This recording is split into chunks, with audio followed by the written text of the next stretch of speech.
Gastric సమస్యలతో బాధపడుతున్నారా? అయితే సంప్రదించండి హోమియోకేర్ ఇంటర్నేషనల్.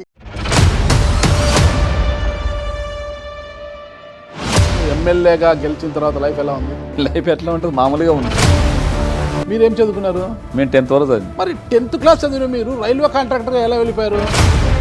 అంటే మీరు రాజకీయాలకు రావడానికి మీ మామ గుమ్మనూరు జయరాం గారు వాళ్ళ సోదరులంతా ప్రోత్సహించారు బాగా? ఇప్పుడు ఆయన కింద ముందే ఉన్నాను.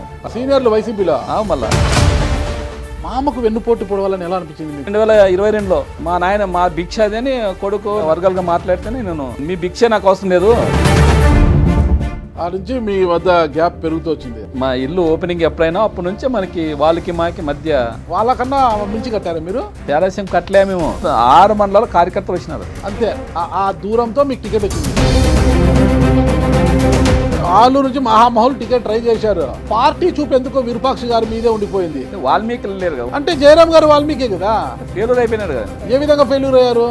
తమ్ముళ్ళు అన్ని మన కబ్జాలు గిబ్జాలు చేసుకుంటుండే అంత. మీరు మాలలో ఉన్నారు, నాకు స్ట్రైట్గా ఆన్సర్ చెప్పండి. రాంపురం సోదరుల ప్రోత్సాహంతో మీకు టికెట్ వచ్చింది. అన్ని అబద్ధం. వెంకట్రామరెడ్డి గారికి మీరు కాంటాక్ట్ రింగు చేసి మూటలు తీసుకొచ్చింది వాస్తవమా లేదు? అసలు ఏంది ఆ రోజు కౌంటింగ్ రోజున అంత రచ్చయింది? ఒక ఆయన నా దగ్గరకు వచ్చినారు, అన్న మాకు పంపిస్తున్నారు మమ్మల్ని, దాదాపు 162 సీట్లు వచ్చినాయి, మీరు కానీ ఇచ్చి పెడితే మీకు 100 కోట్లు కానీ ఇస్తామన్నా ఇప్పిస్తాను అన్నాను. నీ 100 కోట్లు కాదు 1000 కోట్లు ఇచ్చి నాకు అవసరం లేదైనా, చాలా ఇబ్బంది పడుతూ అవసరం. నేను ఒకటే మాట చెప్పినాను, నా ప్రాణమైన విడిచిపెట్టిపోతాను. కానీ అతి కష్టం మీద 2851 ఓట్లతో ఎమ్మెల్యేగా గెలిచి అసెంబ్లీకి వెళ్ళి ప్రమాణ స్వీకారం కూడా చేశారు అధ్యక్ష అని. అది ఎక్కువ రోజులు కూడా ఆనందం లేదు కదా. ప్రజలు వాళ్ళ తరపున మాట్లాడడానికి కదా, అసెంబ్లీలో వాళ్ళ సమస్యల గురించి మాట్లాడడానికి మిమ్మల్ని ఎమ్మెల్యేగా గెలిపిస్తే, నాయకుడు చెప్పాడని ఇంట్లో కూర్చుంటే రేపు పొద్దున ప్రజలు మళ్ళీ మిమ్మల్ని ఎలా ఓట్లేస్తారు? అది కోర్టు ఏమైనా తీర్పిస్తే పోతాం మేము. మీరు ప్రతిపక్ష హోదా కూడా పనికిరారు మీరని ప్రజలు చీ కొట్టి మిమ్మల్ని తరిమేశారు. చాలా మంది ఇప్పుడు చూసిన మహారాష్ట్రలో కానీ ట్యాంపరింగ్ అంటున్నారు, హర్యానాలో ట్యాంపరింగ్ అన్నారు. ట్యాంపరింగ్ మీరు ఓడిపోవాలి కదా. అంటే మా దగ్గర మెజార్టీ ఎక్కువ వచ్చింది కదా. వాళ్ళ ట్యాంపరింగ్ దాటి గెలిచిన మీ అనుచరుడు, ప్రధాన అనుచరుడు కూర్చోయింటే ముసుగులు వేసుకొని వచ్చి మరి తన మీద దాడి చేసిపోయారు కదా. ఎవరు చేశారంటారు? అది గుమ్మనూరు నారాయణ కదా.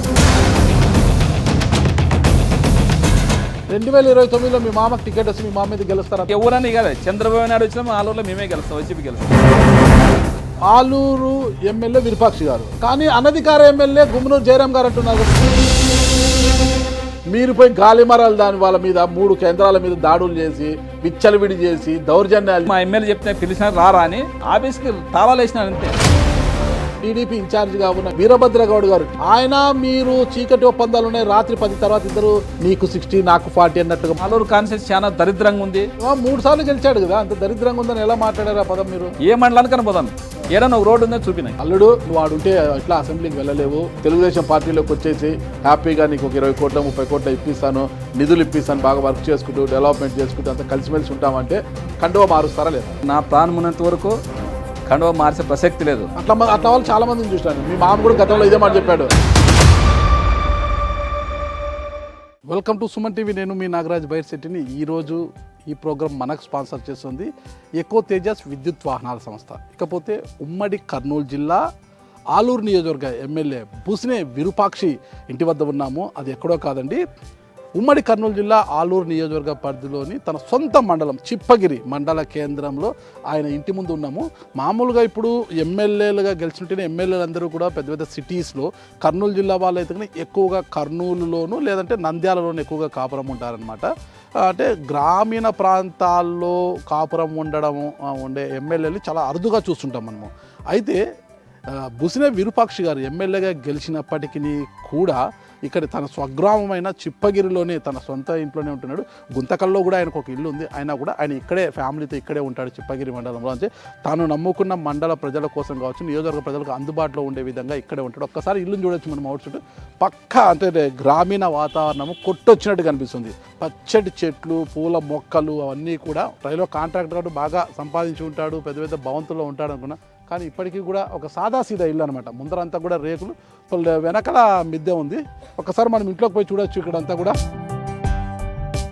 ఇది ఎవరైనా చూసి ఇది ఎమ్మెల్యే గారి ఇల్లా అన్నట్టుగా ఉందన్నమాట. ఇక లోపలికి వస్తేనే తులసమ్మ తులసి చెట్టు చూడండి. ఇది అంత ముందు మిద్దె ఉన్నట్టుంది. ఆయన ఎమ్మెల్యే అయినా కనుకుంటా ఇదంతా కూడా ఎవరైనా తన కోసం వచ్చే కార్యకర్తల కోసం కావచ్చు, ప్రజల కోసం కావచ్చు, కూర్చోవడానికి ఈ రేకుల షెడ్లు ఇవన్నీ ఇచ్చాడు. ఇది హాల్ లాంటిది. ఇది చూడండి, వైఎస్ఆర్ కాంగ్రెస్ పార్టీ చిప్పగిరి శ్రీ బి అంటే బుసినే విరూపాక్షి గారు చిప్పగిరి మండల్ జెడ్పీ అంటే జెడ్పీటీసీగా ఉన్నారు. ఆయన రైల్వే కాంట్రాక్టర్ ఉన్న సమయంలో చిప్పగిరి జెడ్పీటీసీగా ఉన్నారు. జెడ్పీటీసీ టు ఎమ్మెల్యే అయ్యారు. ఏకంగా ఆయన డైరెక్ట్గా ఎమ్మెల్యే అయిపోయారు. జెడ్పీటీసీగా ఉన్నప్పుడు జగన్మోహన్ రెడ్డి గారితో దిగిన ఫోటోలను కూడా మనం చూడొచ్చు. ఇక్కడ కూడా సేమ్ అంతే. విరూపాక్షి గారు జెడ్పీటీసీగా ఉన్నప్పుడు జగన్మోహన్ రెడ్డి, వైఎస్ రాజశేఖర రెడ్డి గారు, విరూపాక్షి గారు ఉన్న ఫోటోలు మనం చూడొచ్చు. చాలా సింపుల్గా, ఎక్కడ హంగు ఆర్బాట లేకుండా చాలా సింపుల్గా ఉంది ఇల్లు. ఇది మెయిన్. మామూలు ఎమ్మెల్యేలు అంటేనే పెద్ద పెద్ద భవంతులు ఉంటారన్నమాట. హంగు ఆర్బాటాలు ఓహో ఆహా అని ఉంటారు కదా. ఏం లేదు, చాలా సింపుల్గా. అతను ఆయన చూస్తేనే, ఇల్లు చూస్తేనే అర్థమవుతుంది బుసినే విరూపాక్షి గారు ఎంత సింపుల్గా ఉంటారు అసలుకి. TV stand. ఇప్పుడు ఎవరైనా ఎమ్మెల్యే లేకపోతే ఇంటీరియర్లే కోట్ల రూపాయలు విలువ చేస్తూ ఉంటారు. వాళ్ళ ఇంట్లో ఇంటీరియరే అంత ఖరీదుతో ఉంటుంది. సాదా సీదా జీవనం గడుపుతున్న ఎమ్మెల్యేలను మనకు చాలా అరుదుగా కనిపిస్తుంటారు. వాళ్ళల్లో బుసినే విరూపాక్షి గారు కూడా ఒకరు. ఇక్కడ మళ్ళా లోపలికి వస్తే పూజ గది, చిన్న డైనింగ్ హాలు, వంటగది కూడా చూడండి, చాలా సామాన్యంగా ఉంది. కిచెన్ కూడా. ఇది ఒక చిన్న బెడ్రూమ్. ఎంత చూడండి, చిన్న బెడ్రూమ్. సాదా సీదా ఎమ్మెల్యేలు కూడా ఉంటారా అనిపిస్తుంది. రైల్వే కాంట్రాక్టర్గా ఉండి ఇప్పుడు ఎమ్మెల్యే అయ్యారు. ఇంకొకటి కూడా ఒక చిన్న బెడ్రూమ్. ఇది కూడా మామూలుగా చూస్తుంటాం కదా, పల్లెటూరులో వెళ్తే ఎక్కడైనా వెళ్తే ధాన్యం అంతా కూడా బస్తాలు పెట్టింటారు. అట్లా ధాన్యం చూడండి, ధాన్యం కూడా అట్లా మూటలు పెట్టేశారు. ఇక్కడ సింపుల్గా చూడండి, చిన్న బెడ్రూములు 2, ఒక హాలు. చిన్న బెడ్రూములు, ఒక హాలు. చాలా సింపుల్గా సాదా సీదా జీవనం గడుపుతున్నారు ఎమ్మెల్యే బుసినే విరూపాక్షి గారు. ఇది వాళ్ళ తమ్ముడు ఉంటాడు. అంటే ఇదింత పోర్షన్లోనే ఇద్దరు అన్నదమ్ములు ఇద్దరు ఎంత సర్దుబాటుగా, ఎంత అన్యోన్యంగా ఉన్నారు చూడండి. ఇది ఒక చిన్న ఇల్లు. అన్నదమ్ములు ఇద్దరు కూడా ఎంత సర్దుబాటు చేసుకొని ఎంత అన్యోన్యంగా ఉన్నారు. ఇంత సాదా సీదా జీవనాన్ని గడుపుతున్న ఎమ్మెల్యే బుసినే విరూపాక్షి గారిని ఇప్పుడు ఆయన కాంట్రాక్టర్, తర్వాత జెడ్పీటీసీ, ఎమ్మెల్యేగా గెలిచాక పరిస్థితి ఎలా ఉంది ఏంటి అన్న పూర్తి వివరాలు ఆయనతో మనం ఇప్పుడు ఇంటర్వ్యూ చేయబోతున్నాము. ఆ ఇంటర్వ్యూలో పూర్తి వివరాలు తెలుసుకుంటాం. ప్రస్తుతం ఆయన మాలలో ఉన్నారు. ఆయన నేను అడిగాను కాబట్టి ఆయన నాకు ఇంటర్వ్యూ ఇవ్వడానికి ఒప్పుకున్నారు. ఓకేనా, ఆయన అడిగి పూర్తి వివరాలు తెలుసుకుంటాం. ఓకేనా, ఒక్కసారి వచ్చేయండి ఇంటర్వ్యూ. బాగున్నారు కదా? మాలో ఉన్నారు. మండలమా? మండలము. ఓకే. ఉన్నారు కదా. విరూపాక్షి గారిని అడిగి మరిన్ని వివరాలు తెలుసుకుంటాం. ఏమన్నా ఒక హాఫ్ అన్ అవర్ టైం ఇస్తావా? మీ యొక్క పొలిటికల్ జర్నీ గురించి కాసేపు మాట్లాడదాం మనము. ఓకేనా? విరూపాక్షి గారు, ఎలా ఉంది ఎమ్మెల్యేగా గెలిచిన తర్వాత లైఫ్ ఎలా ఉంది? లైఫ్ ఎలా ఉందంటే లైఫ్ ఎట్లా ఉంటుంది, మామూలుగా ఉంది. ఏం కొత్తగా మనకి మేము అనిపించలేదు. కానీ ఎమ్మెల్యేగా గెలిచిన తర్వాత అందరూ కూడా సిటీస్లో పోయి సెటిల్ అవుతుంటారు కదా. అంటే మామూలు కర్నూలు జిల్లా వాళ్ళు అయితే కొంతమంది బాగా ఎక్కువ అయితే హైదరాబాద్లోనే ఉన్నారు. ఇప్పటికి కొంతమంది హైదరాబాద్కి ఇక్కడికి అప్ అండ్ డౌన్ చేస్తున్నారు అనమాట. కొంతమంది కర్నూలులో స్థిరపడ్డారు. మీరు మాత్రమే చిప్పగిరిలోనే ఉన్నారు. ఈ గ్రామీణ ప్రాంతంలో ఇక్కడే ఉన్నారు. అది కూడా పాత ఇల్లు, ఇదంతా రీమోడల్ చేసుకుని ఇక్కడే నివసిస్తున్నారు. ఏంటికి మీరు సిటీస్కి పోవాలనిపించలేదా? మనకి సిటీస్ పోవాలనిపించలే. మా పుట్టినూరులోనే ఉండాలనేది నా కోరిక. ఓకే. సిటీస్ పక్కన ఉంది, గుంటూరు టౌన్ పక్కన ఉంది కదా, అయినా కానీ మనకి పోవాలనిపించలేదు. రైల్వే కాంట్రాక్టర్ కదా మీరు, బాగానే సంపాదించుంటారు కదా, మరి ఏమి సాదా సీదాగా ఉన్నారు? సంపాదించినా కానీ అంత పూర్ నుంచి కింద నుంచి వచ్చినాం కదా. ఓకే, డౌన్ టు చాలా డౌన్ నుంచి. ఒక్కసారి మీ కుటుంబ నేపథ్యం గురించి చెప్పండి, మళ్ళీ ఇంటర్వ్యూ లోతులోకి వెళ్దాం మనము. మీ స్వగ్రామం చిప్పగిరేనా? చిప్పగిరే. నాన్నగారి పేరు? చిన్నాంజనేయ. అమ్మగారి పేరు? శ్రీదేవమ్మ. ఎంతమంది సంతానం వారికి మీరు? మేము 5 మంది. 5 మంది మీరు? అమ్మ, మీరు రెండోవారు? నేను రెండో ఆయన. ఒక పెద్ద ఆయన ఏం చేస్తాడు? పెద్ద ఆయమ్మ అక్క. ఆమె అదే ములకలపేంటకి ఇవ్వనంటు కదా, ములకలపేంటకి ఇచ్చినాం. వాళ్ళ అన్న కొడుకే ఇచ్చింది. ఓకే. నేను రెండోవాడు. 3 చెల్లెలు, 2 తమ్ముళ్ళు. ఏం చేస్తారు వాళ్ళు? ఒక ఆయన బిల్డింగ్ కాంట్రాక్టు, ఒక ఆయన మా రైల్వే దాంట్లోనే ఆయన మొత్తం వర్కులు చూసుకుంటుంటాడు. మీరేం చదువుకున్నారు? మేము 10th వరకు చదివింది. 10th పాసా? పాస్. మరి 10th క్లాస్ చదివిన మీరు రైల్వే కాంట్రాక్టర్గా ఎలా వెళ్ళిపోయారు? అట్లే మామూలు ఫస్ట్ సూపర్వైజర్ కింద పోయినాము. సూపర్వైజర్గా పనిచేసి. ఎవరి దగ్గర? జయేష్ రవీంద్ర అని ఉండే ఒక ఆయన. ఓకే. ఆయన దగ్గర మనం సూపర్వైజర్గా పోయినాము. తర్వాత అట్లే మేము ఈయన కాంట్రాక్టర్ మౌలా పరిచయం ఉంది ఆయనతో మీకు? బాగా ఫుల్ క్లోజ్ మాకు. అవునా? ఉన్నారా ఆయన? లేదు, చాలా ఏళ్ళ చనిపోయింది. ఆయన వాళ్ళ కొడుకులు ఉన్నారు. వాళ్ళు ఉన్నప్పుడు కాంట్రాక్టర్లు కొద్దిగా పారదర్శకంగా ఉండాలి, అంతే కాంట్రాక్ట్ వర్కులు కానీ టెండర్లు కానీ టెండర్ పారదర్శకంగా. తర్వాత కదా అంతా వచ్చేసి రాజకీయాలు ఎప్పుడైతే లోపలికి జరగబడ్డాయో వాళ్ళు చేసేవన్నీ మామూలు ఏదన్నా డిపార్ట్మెంటల్ ద్వారా తీసుకొని చేసేవాళ్ళు. అప్పుడు టెండర్గానే వచ్చేవాళ్ళు. ఎమ్మెల్యేలు వీళ్ళదంతా రౌడీలు గూండాలు ఎమ్మెల్యేలు ఎప్పుడైతే లోపలికి ఎంటర్ అయ్యారు అప్పటి నుంచి కూడా చెడిపోయావి అంతా కూడా. రింగు కావడము, లేదంటే దౌర్జన్యం చేసి ఒకరే కాంట్రాక్ట్లు తీసుకోవడము, రింగ్ చేసి ఇలాంటి ఎమ్మెల్యేలకు సర్దుబాటు చేసి డబ్బులు ఇవ్వడము, ఇట్లాంటివన్నీ ఎమ్మెల్యేని లోకల్ ఎమ్మెల్యేని సంతృప్తి పరిచిన తర్వాత ఎంపీని సంతృప్తి పరిచిన తర్వాత కాంట్రాక్ట్లు తీసుకోవడము, ఇవన్నీ మారిపోయినాయి కదా. మళ్ళా మారిపోయాయి అవన్నీ. తర్వాత మీరు అలవాటు పడిపోయారు దానికి. అట్లే మేము అట్లే వర్క్ చేసుకుంటున్నాము, అట్లా ఆ ఫీల్డే అట్లే తెలుసు కాబట్టి అట్లే వర్క్ లేకి. రైల్వే కాంట్రాక్టర్గా ఉన్నాం. మీరు జెడ్పీటీసీ ఎందుకు అయ్యారు? మళ్ళీ జెడ్పీటీసీ జోలు ఎందుకు వచ్చారు మళ్ళీ రాజకీయాల్లోకి? ఇప్పటి నుంచి మనకు రాజకీయాలు అంటే ప్రేమ. ఓకే, ఎందుకు ప్రేమ? ఎందుకు మన రాజకీయం అంటే రాజకీయం ఎలక్షన్ వరకు రాజకీయం చేస్తుంటే తర్వాత మా వర్క్ మేము చేసుకుంటున్నాం వాళ్ళు. ఓకే, అంటే మీరు రాజకీయాలకు రావడానికి మీ మామ గుమ్మనూరు జయరాం గారు వాళ్ళ సోదరులంతా ప్రోత్సహించారు బాగా? వాళ్ళనే మేము పోచేసినట్లే. పోచేసి అంటే వాళ్ళు ఫస్ట్ ఎప్పుడు టీడీపీలో ఉండేవాళ్ళు. 2006లో ప్రజారాజ్యం పార్టీలో పోటీ చేసి ఓడిపోయాడు ఆయన. ఫస్ట్ ఆయనది 2001లో ఎంపీటీసీకి పెట్టి ఆయన ఓడిపోయినాడు ఏరూరులో. మేము మా ఊర్లో గెలిచినాం. మేము మా మల్లికార్జున అని పెట్టి ఆయన గెలిపించుకున్నాం మేము. ఆయన ఓడిపోయినాడు 2001లో. 2006లోన జెడ్పీటీసీ పెట్టినాడు ఆయన. జెడ్పీటీసీ పెడితే మేము అందరూ కలిసి సర్లే ఆయన అప్పుడు ఓడిపోయినాడు కాబట్టి సర్లే ఉన్నలే మనోడు అనే లెక్కలోన ఆయన అప్పుడు జెడ్పీటీసీ 2006లో గెలిచినాడు. తర్వాత 2009లోన పీఆర్పీ తరఫున పోటీ చేసి ఓడిపోయినాడు. రాజీనామా చేసినాడు దానికి, అది జెడ్పీటీసీకి 2009లో. ఇంకా 2000 మీకు తెలుసు 2014లో ఆయన ఎమ్మెల్యే వైఎస్ఆర్. 2013లో వచ్చినాడు మన వైఎస్ఆర్ కాంగ్రెస్ పార్టీ. మేము 2011 ముందే ఆయనకన్నా ముందే ఉన్నాము. ఆయనకన్నా ముందే మీరు మళ్ళా ఓకే, ఆయనకన్నా ముందే. మీకు ఆయనకు బంధుత్వం ఉందా? ఇప్పుడు మా అల్లుడు అంటే కదా, అల్లుడు వాళ్ళు అన్నదమ్ములు. అల్లుడు నాయన మా గుమ్మనూరు జయరాములు అంతా వాళ్ళు అన్నదమ్ములు బంధుత్వం అంతా. వాళ్ళ ఎనంలో వీళ్ళ ఎనంలో.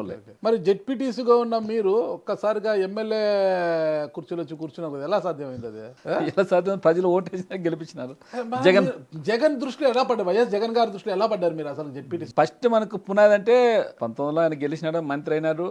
అయినాక ఆయన మా జెడ్పీటీసీ ఇచ్చేంత వరకు బాగున్నాను నా దగ్గర. జెడ్పీటీసీ జయరాం గారు వాళ్ళ తమ్ముళ్ళు లేదు ఈ కూడా కానీ కసి లేదు. తమ్ముళ్ళ పేర్లు నారాయణ స్వామి, శ్రీనివాసులు. మన గుమ్మనూరు నారాయణ ఇంకొక ఆయన ఉంటాడు, ఆయన ఎవరు? గుమ్మనూరు నారాయణ వచ్చేసి వాళ్ళ అన్నదమ్ములు కాదు. ఆయన అంటే ఊర్లో ఉన్నాడు కదా, వాళ్ళకి వీళ్ళకి ఆయనకి అన్నదమ్ములనే చిన్న పెద్ద పిల్లలు ఏం కదా కాదు. వాళ్ళ గోత్రం వేరు, వీళ్ళ గోత్రం వేరు. Okay okay. గుమ్మనూరు నారాయణ గారు నారాయణలో నల్లబోతులలో, వాళ్ళ ఎనిమిలలో. ఎవరన్నా కానీ ఆయన గుమ్మనూరు మన నల్లబోతులు అంటే నాకు లేస్తుంది అంటాడు మన గుమ్మనూరు జయరాం.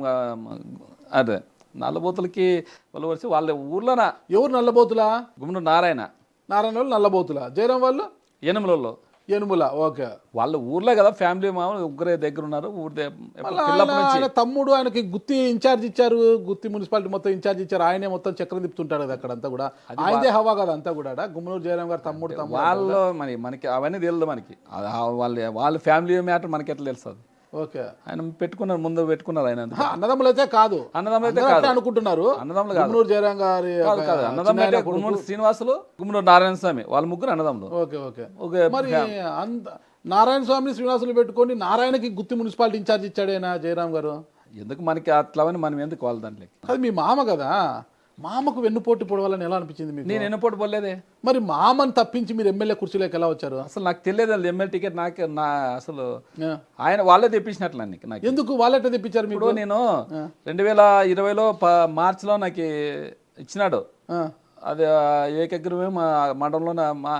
ఎందుకంటే మనం అందరితో కలిసిమెలిసి బాగుంటాం కాబట్టి నాకు టీడీపీ వాళ్ళైనా వైసీపీలో అందరూ నాకు ఇది పోటీ ఎవరు రాలే. పోటీకి అసలు మనం ఏంటంటే సర్లే నువ్వు ఉంటే ఓకే అని చెప్పినారు టీడీపీ వాళ్ళు. కానీ మనకి ఈ నామినేషన్ ఏకగ్రమైనాం. తర్వాత కరోనా వచ్చింది. ఏకగ్రీవం కావడానికి మీ మామూలు కృషి ఉందా లేదా? కృషి అంటే మంత్రి కదా, మళ్ళీ కృషి ఉంటుంది లేకున్నట్లు ఉంటుందంటే మా కృషి కానీ ఉంది కదా. మా మండలం అంటే మేము ఇప్పుడే కాదు, కాంగ్రెస్ ప్రభుత్వం అప్పటి నుంచి మా మండలం ఎప్పటికీ కాంగ్రెస్కే మొగ్గు చూపేది. మా మండలం ఎప్పుడు టీడీపీకి ఎక్కువ లేదు ఈడ. మా కృషి ఉంది. ఆయన వైఎస్ఆర్ కాంగ్రెస్ పార్టీ కదా, అంటే ఫస్ట్ కాంగ్రెస్ వైఎస్ఆర్ కాంగ్రెస్ పార్టీ రాజశేఖర రెడ్డి ఫ్యామిలీనే కదా కాంగ్రెస్ పార్టీ. కాంగ్రెస్ ఉంటే వైఎస్ఆర్ మొత్తం మన ఓటంతా రాజశేఖర ఫ్యామిలీ, రాజశేఖర నుంచే వైఎస్ఆర్ కాంగ్రెస్కి వచ్చేసింది. వాళ్ళంతా మన జగన్, మీకు తెలుసు కదా, జగన్మోహన్ రెడ్డి ఇబ్బంది పెట్టి అంత జైలు పాలేస్తేనే అంత మొత్తం కాంగ్రెస్ పార్టీ అంతా వైఎస్ఆర్కి వచ్చేసింది. మరి మీకు ఎమ్మెల్యే టికెట్ రావడానికి ప్రధాన కారణం ఏంటి? ప్రధాన కారణం ఏమో నాకు తెలియదు, కానీ నన్ను మాత్రం వాళ్ళు 2022లో మా గుంటకల్లో ఇల్లు గృహప్రవేశం చేసినాను. ఫిబ్రవరి 6వ తారీఖు చేసినాము. ఆ రోజు నాకైతే మొత్తం 6 మండలాల నుంచి జనాభా భారీ కార్యకర్తలు కానీ నాయకులు అందరూ భారీగా వచ్చేసినారు. ఆ జనాభా చూసి మళ్ళీ వాళ్ళకి ఏమనిపించింది ఏమో కానీ, ఆయన దీనికి కారణం అంతా ఎవరంటే గుమ్మనూరు నారాయణ గారు. ఎందుకు? ఆయనే మనము ఈ సోషల్ సర్వీస్ అంతా చేస్తుండే. కరోనాలో ఏమైందంటే, ఫస్ట్ కరోనాలోన మరి ఆంటపూర్కి లాస్ట్ బాడు కాబట్టి ఇక్కడ స్కూల్లోనే వదిలిపెట్టే వాళ్ళని ఆ బస్సులో తీసుకొచ్చి వదిలిపెడుతుంటే వాళ్ళకి నేను వచ్చిన వాళ్ళకి టిఫిన్ అయితేనేమి, భోజనాలు అయితేనేమి వాళ్ళ కార్యక్రమం బాగా చూసుకున్నాను. మా గ్రామంలోన మా అన్ని మండలం అంతా తిరిగి వాళ్ళకి శానిటైజ్ అయితేనేమి, మొత్తం ఏదన్నా వాళ్ళకి సదుపాయాలు అయితేనేమి, మాస్కులు అయితేనేమి, కూరగాయలు అయితేనేమి, అదే పోలీసులకు కానీ విలేకరులు కానీ అందరూ చాలా సోషల్ సర్వీస్ చేసినాను. సామాజిక సేవ చేసినాం. అందరూ చాలా మంది అందరు ఇంట్లో కూర్చుంటే నేను మాత్రం బయట ఉండే సామాజిక సేవ చేసినాం. అది వాళ్ళకి నచ్చలేదా? అది వాళ్ళకి నచ్చలేదు. అంటే ఎందుకో మనకు తెలియదు, కానీ నేను మాత్రం ఎప్పుడు నాకు వాళ్ళు వేరు నేను వేరు అనుకోలే, అంతా ఒకటే అనుకున్నాం మేము. ఆయన ఒకటే, మేము అంటే ఆయనకి మంత్రి పదవి వస్తే మాకు వచ్చినంత అనుకున్నాం మేము, అంటే మేమే మంత్రి అనుకున్నాం. మనకు అట్లదేం లేదు. వాళ్ళకి ఎందుకో మన జెడ్పీటీసీ ఏకగ్రమైనప్పటి నుంచి మనల్ని దూరం పెడుతూ వచ్చినారు. తర్వాత ఏమిటికి కార్యక్రమం లేక నేనేం పిల్లకుండా మనం ఏమంటే మనకి పార్టీ మీద అభిమానం కాబట్టి పార్టీ కార్యక్రమం చేసుకుంటూ పోతున్నాం. నా పని నేను చేసుకుని వాళ్ళ పని వాళ్ళు చేసుకుంటూ పోతున్నారు. 2022లో డిసెంబర్ 21 జగన్మోహన్ రెడ్డి బర్త్డే చేసినాం మేము. బర్త్డే చేసి మా మండలంలో బాగా భారీగా పెట్టినాం. భోజనాలు అయితేనేమో బ్లడ్ బ్యాంకు అన్ని పెట్టి బాగా కార్యకర్త మొత్తం పిలిచింటే అంత మొత్తం 6 మండలాల నుంచి మన జగన్మోహన్ రెడ్డి చాలా మంది వచ్చినారు. రోజు నాకు దాదాపుగా 2000-3000 మంది కార్యకర్తల దాకా వచ్చినారు. దాన్ని చూసి వాళ్ళు ఓర్చుకోలేక మళ్ళీ వాళ్ళు మీ మండలం ఒకటే మండలంలోనే మేము ఫస్ట్ నేను పెట్టినాను కదా, ప్రోగ్రామ్ పెట్టినాను, ఒకటే పార్టీ కదా అనుకోకుండా మళ్ళీ వాళ్ళు సపరేట్ పెట్టినారు. వాళ్ళు బ్లడ్ బ్యాంక్ పెట్టినారు, వాళ్ళు పెట్టినారు. వాళ్ళు ఏం చేసినారు, వాళ్ళు వచ్చేసి పొదుపు మహిళతో వాళ్ళు పెట్టినారు, మేము కార్యకర్తలతో నేను పెట్టినాను. ఆ రోజు కొద్దిగా వాళ్ళ గుమ్మనూరు జయరాం కొడుకు నన్ను వర్గాలుగా మాట్లాడారు, ఈశ్వర్ గారు. మాట్లాడితే నేను వాళ్ళు చాలా సార్లు అంటున్నారు, నేను పోకున్నా కానీ మా అయన్ని బీచ్ ఆడపోయినా కానీ వాళ్ళ కార్యకర్తలు అయితేనే వాళ్ళ బంధువర్గం అయితేనే ఎవరైనా కానీ మాదే భిక్ష, మా భిక్షే అంటుండ్రు. జెడ్పీటీసీ భిక్ష, వాళ్ళు మా పెట్టిన భిక్ష అంటుండ్రి. నాకే అంటే రాజకీయం మీద పదవుల మీద నాకు అంత వ్యామోహం లేదు. ఎందుకంటే ఇంతకుముందు ఎప్పటి నుంచో నాకు సర్పంచ్లు కానీ పెట్టమంటుంటే మా ఊర్లోన, ఎంపీటీసీలకి ఎంపీపీకి పెట్టమంటే నాకు అవసరం లేదు, నేను దాంట్లో మీకు సపోర్ట్ చేస్తాననేవాడు నేను. నాకు 2018లో కానీ చెప్పినారు నాకు, ఎవరంటే కడపలో రైల్వే కాంట్రాక్టర్ ఉన్నారో ఆయన చెప్పినారు నాకు, విరూపాక్షి ఏమన్నా మేము పోయి విజయం దగ్గర పోయి మాట్లాడతాను, నేను ఏమన్నా ఎమ్మెల్యేకి నేను ఉంటాను, నాకు అవసరం లేదు. ఉన్నాడు ఆయన, మా మామ ఉన్నాడు, ఆయన ఉన్న ఒకటే మేమున్న ఒకటే, నాకు అవసరం లేదని చెప్పినాను. అట్లా అనుకంటే పోయినాం. ఆ రోజు 2022లో వాళ్ళు మా భిక్ష అదని కొడుకు నన్ను కొద్దిగా వర్గాలుగా మాట్లాడితేనే నేను మీ భిక్ష నాకు అవసరం లేదు, నాకు పార్టీ ముఖ్యము, నాకు 10 అవసరం లేదని నేను రాజీనామా చేస్తామని చెప్పిన. ఆ రోజు ప్రకటించిన మొత్తం అది వచ్చేసి మొత్తం రాష్ట్రం అంతా చాలా అన్ని మీడియాలు ఈ మీడియా ప్రతి ఒక్క మీడియా వచ్చింది. ఆయన ఎందుకో మళ్ళా జగన్మోహన్ రెడ్డి గారికి తెలిసి కడపలో ఉన్నట్ట, ఆ కడపలో ఉంటే ఆయన సజ్జల రామకృష్ణారెడ్డికి చెప్పినాను, మాట్లాడమని చెప్పినాయంట. మాట్లాడమంటే ఈయన మళ్ళీ రామయ్య గారు ఉండు కదా మా జిల్లా అధ్యక్షుడు, ఆయన పిలిచి నాకు బీవరామయ్య గారు ఆయన పిలిచి రా విరూపాక్షి నువ్వు రాజీనామా చేయొద్దు, నువ్వు రా మాట్లాడదామని. నాకు అవసరం లేదన్నా, నాకు 10 అవసరం లేదు, నాకు కావాల్సింది ఏమి నా పార్టీ కోసం పనిచేస్తాను, నాకు 10 అవసరం లేదు, నేను మాత్రం ఖచ్చితంగా రాజీనామా చేస్తాను అనుకున్నాను, నేను వెనక్కి వచ్చే ప్రసక్తి లేదని చెప్పినాను. ఆయన లేదు నువ్వు వచ్చేది ఒకసారి వచ్చిరా, నువ్వు కర్నూలుకు రా అని చెప్పినాడు. కర్నూలు పోయినాం. కర్నూలు పోతే నేను ఆయనకి ఒప్పుకోలే, నేను రామయ్య గారికి ఒప్పుకోలే ఫస్ట్. నాకు అవసరం లేదు, నాకు జెడ్పీటీసీ నేను మాట ఇచ్చిన, నేను నేను మాడదప్పుడే నాకు అవసరం లేదు జడ్పీసీ నాకు అవసరం లేదు ఇచ్చినాను నాకు అవసరం లేదంటే మళ్ళీ ఆయన రాంభూపాల్ రెడ్డి గారు కానీ ఆయన కానీ వచ్చి కర్సన్ రాంభూపాల్ రెడ్డి ఆయన వచ్చినాడు. ఆయన జిల్లా అధ్యక్షుడు అక్కడ నంద్యాల కదా, ఇద్దరు నాకు చెప్పినారు లోపల పిలిచి పర్సనల్ చెప్పారు కొన్ని మాటలు. సర్లే కానిలే నాకు నేనంటే ఇక్కడ గాను నాకు మాత్రము జగన్ సార్తో కలిపేలా మీరు లేదంటే ఎవరైనా పెద్దోళ్ళతో కలిపారంటే సర్లే మేము కల్పిస్తాము, మన సజ్జల రామకృష్ణ గారు వస్తారు రేపు ఆయనతో మేము కల్పిస్తామని చెప్పినారు. కల్పిస్తామంటే ఆయన మళ్ళా మరుసటి రోజు వచ్చినారు కర్నూలులో ఆయన దగ్గర ఒక అర్ధ గంట సేపు నాకు ఇచ్చినారు. ఆయన సజ్జల గారి దగ్గర నాకు నన్ను కలిపి మాట్లాడిన దానికి నేను ఆ రోజు విరమించుకున్నా. ఇంకా ఆ రోజు నుంచి మనకు అదే మెయిన్ మనకు అంటే నేను రాజీనామా చేస్తా అనేదే ఒక పునాది ఉన్నట్లుంది. అంటే ఆ నుంచి మీ వద్ద గ్యాప్ పెరుగుతూ వచ్చింది. మా ఇల్లు ఓపెనింగ్ ఎప్పుడైనా అప్పటి నుంచే మనకి వాళ్ళకి మాకి మధ్య ఇల్లు ఏముంది, ఆలూరులో అంతకన్నా పెద్ద ప్యాలెసే కట్టారు కదా, వాళ్ళకన్నా మించి కట్టారా మీరు? ప్యాలెస్ కట్టలే మేము కట్టినా కానీ మా ఇల్లు ఓపెనింగ్కి మొత్తం 6 మండలాల కార్యకర్తలు వచ్చినారు. అది అందుకోసం అప్పటి నుంచి మనకి దూరం పెరిగింది. ఇంకా అంతే, ఆ దూరంతో మీకు టికెట్ వచ్చింది. అదే చెప్తాను ఇందాక మనకి రాజీనామా చేస్తామని చెప్తే రాజీనామా చేసినాక ఆట నుంచి కొద్దిగా జగన్మోహన్ రెడ్డి చెప్పి సజ్జల రామకృష్ణ గారు ఆయనతో మాత్రం మాట్లాడంత చేసినాక అప్పటి నుంచి మేము నా పని నాదే చేసుకుని వాళ్ళ పని ఆలూరు నుంచి మహామహుల్ టికెట్ ట్రై చేశారు, కోట్లు పెడదామన్నా కూడా పార్టీ చూపెందుకో విరూపాక్ష గారి మీదే ఉండిపోయింది. అంటే వాల్మీకులు లేరు కదా, వాల్మీకులు ఇప్పుడు వాల్మీకి ఆయన ఫెయిల్యూర్ అయినాడు. అంటే జయరాం గారు వాల్మీకే కదా, ఆయన తప్పించి మీకు ఇవ్వాలని ఎందుకు అనుకున్నారు? ఆయన ఎంపీగా పంపించి కర్నూలు ఎంపీగా పంపించి మీకు ఇవ్వాలనుకున్నారు. ఫెయిల్యూర్ అయిపోయినాడు కదా ఆయన. ఫెయిల్యూర్ అయ్యారా? ఏ విధంగా ఫెయిల్యూర్ అయ్యారు? వాళ్ళు అంటే వాళ్ళ తమ్ముళ్ళు అన్ని మన గిబ్జాలు చేసుకుంటుండే అంత. ఎక్కడ కబ్జాలు చేశారు? ప్యాకెట్ చూసినారు మీరు, మేము ఏదో కొత్తగా చెప్పినక్కర్లేదు. ప్యాకెట్ని అడిషనల్ ఎస్పీని కొట్టి గుమ్మూరు దగ్గర ఇంకా అందుకనే లిక్కారు ప్యాకెట్లు అవన్నీ ఎంత హల్చల్ అయిపోయినాయి కదా. అవి వ్యాపారం అనుకుంటాం. జూదం ఆడిచ్చారు, ప్యాకాట జూదము, లిక్కర్ అనేది ఒక వ్యాపారం అనుకుంటాం మనం. కర్ణాటక పక్కన కాబట్టి కబ్జాలు అంటారు. కబ్జాలు అంటే భూములు ఏమైనా కబ్జాలు చేస్తే కదా, ఎక్కడ కబ్జాలు చేశారు? అవన్నీ ఇప్పుడు మేము అవన్నీ చెప్పినక్కర్లేదు. అన్ని ఛానల్లో వచ్చినా అన్ని టీవీలో చూసినా అంత జనాలు తెలిసింది. వాళ్ళు ఫెయిల్యూర్ అని మీకు టికెట్ ఇచ్చారు అంతే కదా. మళ్ళీ మీరు మాలలో ఉన్నారు, నాకు స్ట్రైట్గా ఆన్సర్ చెప్పాలా? చెప్పండి. ఇక్కడ గుమ్మనూరు జయరాం గారు, మామూలుగా బాలనాగిరెడ్డి గారు అంటే మంత్రాల ఎమ్మెల్యే బాలనాగిరెడ్డి గారు, ఆదోని ఎమ్మెల్యే సాయిప్రసాద్ రెడ్డి గారు, గుమ్మనూరు జయరాం, ఈ ముగ్గురు బాగా కలిసిమెలిసి ఉంటారనమాట. చాలా క్లోజ్గా ఉంటారు వీళ్ళు. ఎప్పుడు అసెంబ్లీకి కలిసే వస్తారు, లాడ్జ్లో దిగిన కూడా అందరు పక్క రూమ్లో తీసుకుని అంతా కలిసిమెలిసి ఉంటారు, తినడానికి కానీ పోవడానికి అంతా కలిసి ఉంటారు. అయితే 2019లో వైసీపీ అధికారంలోకి వచ్చిన తర్వాత సాయిప్రసాద్ రెడ్డి గారు మంత్రి పదవి ఆశించారు, బాలనాగిరెడ్డి గారు ఆశించారు. అయితే గతంలో కొన్ని సంఘటనల కారణంగా జగన్మోహన్ రెడ్డి గారు దూరం పెట్టి గుమ్మనూరు జయరాం గారికి బీసీ ఈక్వేషన్ వాల్మీకి కాబట్టి ఆయనకి మంత్రి పదవి ఇచ్చారు. ఆ తర్వాత గుమ్మనూరు జయరాం గారు వాళ్ళని పెద్దగా ఖాతరు చేయకపోవడమో ఇంకోటి వాళ్ళిద్దరికి గ్యాప్ వస్తుంది. వాళ్ళకి గ్యాప్ రావడంతో రాంపురం సోదరుల చూపు గుమ్మనూరు జయరాంకి చెక్ పెట్టాలంటే విరూపాక్షి సరైనడని వాళ్ళ చూపు మీ పైబడింది, మిమ్మల్ని ప్రోత్సహించారంటారు. రాంపురం సోదరుల ప్రోత్సాహంతో మీకు టికెట్ వచ్చింది. అవన్నీ అబద్ధం. అసలు వాళ్ళు అంటే మాకి రైల్వే కాంట్రాక్ట్గా వాళ్ళు తెలుసు. వాళ్ళు అంటే ఇప్పుడు కాదు, వాళ్ళు 97, 98 నుంచి నాకు తెలుసు. వాళ్ళు ఇప్పుడు రైల్వే కాంట్రాక్టర్గా మీరు గుంతకల్ మాజీ ఎమ్మెల్యే వెంకటరామరెడ్డి గారు, సాయిప్రసాద్ రెడ్డి గారి సోదరుడు వెంకటరామరెడ్డి గారు మీరు చాలా సుపరిచితులు, అది అందరికి తెలిసినదే. ఎందుకంటే గుంతకల్ డివిజన్లో కాంట్రాక్టర్లందరినీ కూడా రింగు చేసి ఎమ్మెల్యే వాటా మూట గట్టి తీసుకుపోయి ఇవ్వడంలో కూడా మీరు పెద్ద రింగు మాస్టర్ అనేది అందరికి తెలుసు. అందుకే గుంతకల్ ఆయన ఎమ్మెల్యే ఉన్నంత వరకు ఎమ్మెల్యే నుంచి ఎటువంటి ఒత్తిడి లేకుండా చాలా సాఫీగా సాగిపోయింది అంటారు. అదందరికి తెలిసిన విషయమే, ఒక తెలియని విషయం ఏం కాదు. అదే మనకు అదే పరిచయం, వాళ్ళతో మాకు అనుబంధం అంటే అదే పరిచయం. కానీ పాపం వాళ్ళు ఎప్పుడు మనకి ఎంకరేజ్మెంట్ చేసింది లేదు, జగన్ చెప్పింది లేదు.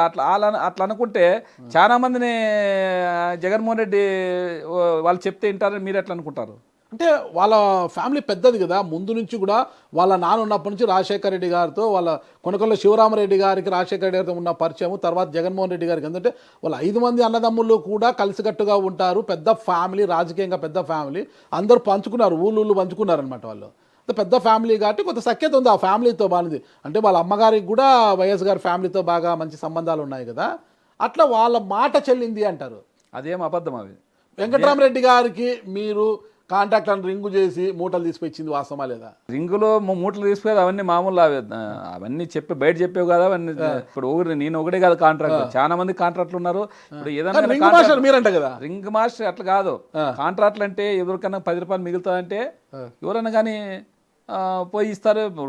ఇంతకుముందు అయితే బాక్సులు ఉండేవి, టెండర్ బాక్సులు ఉండే.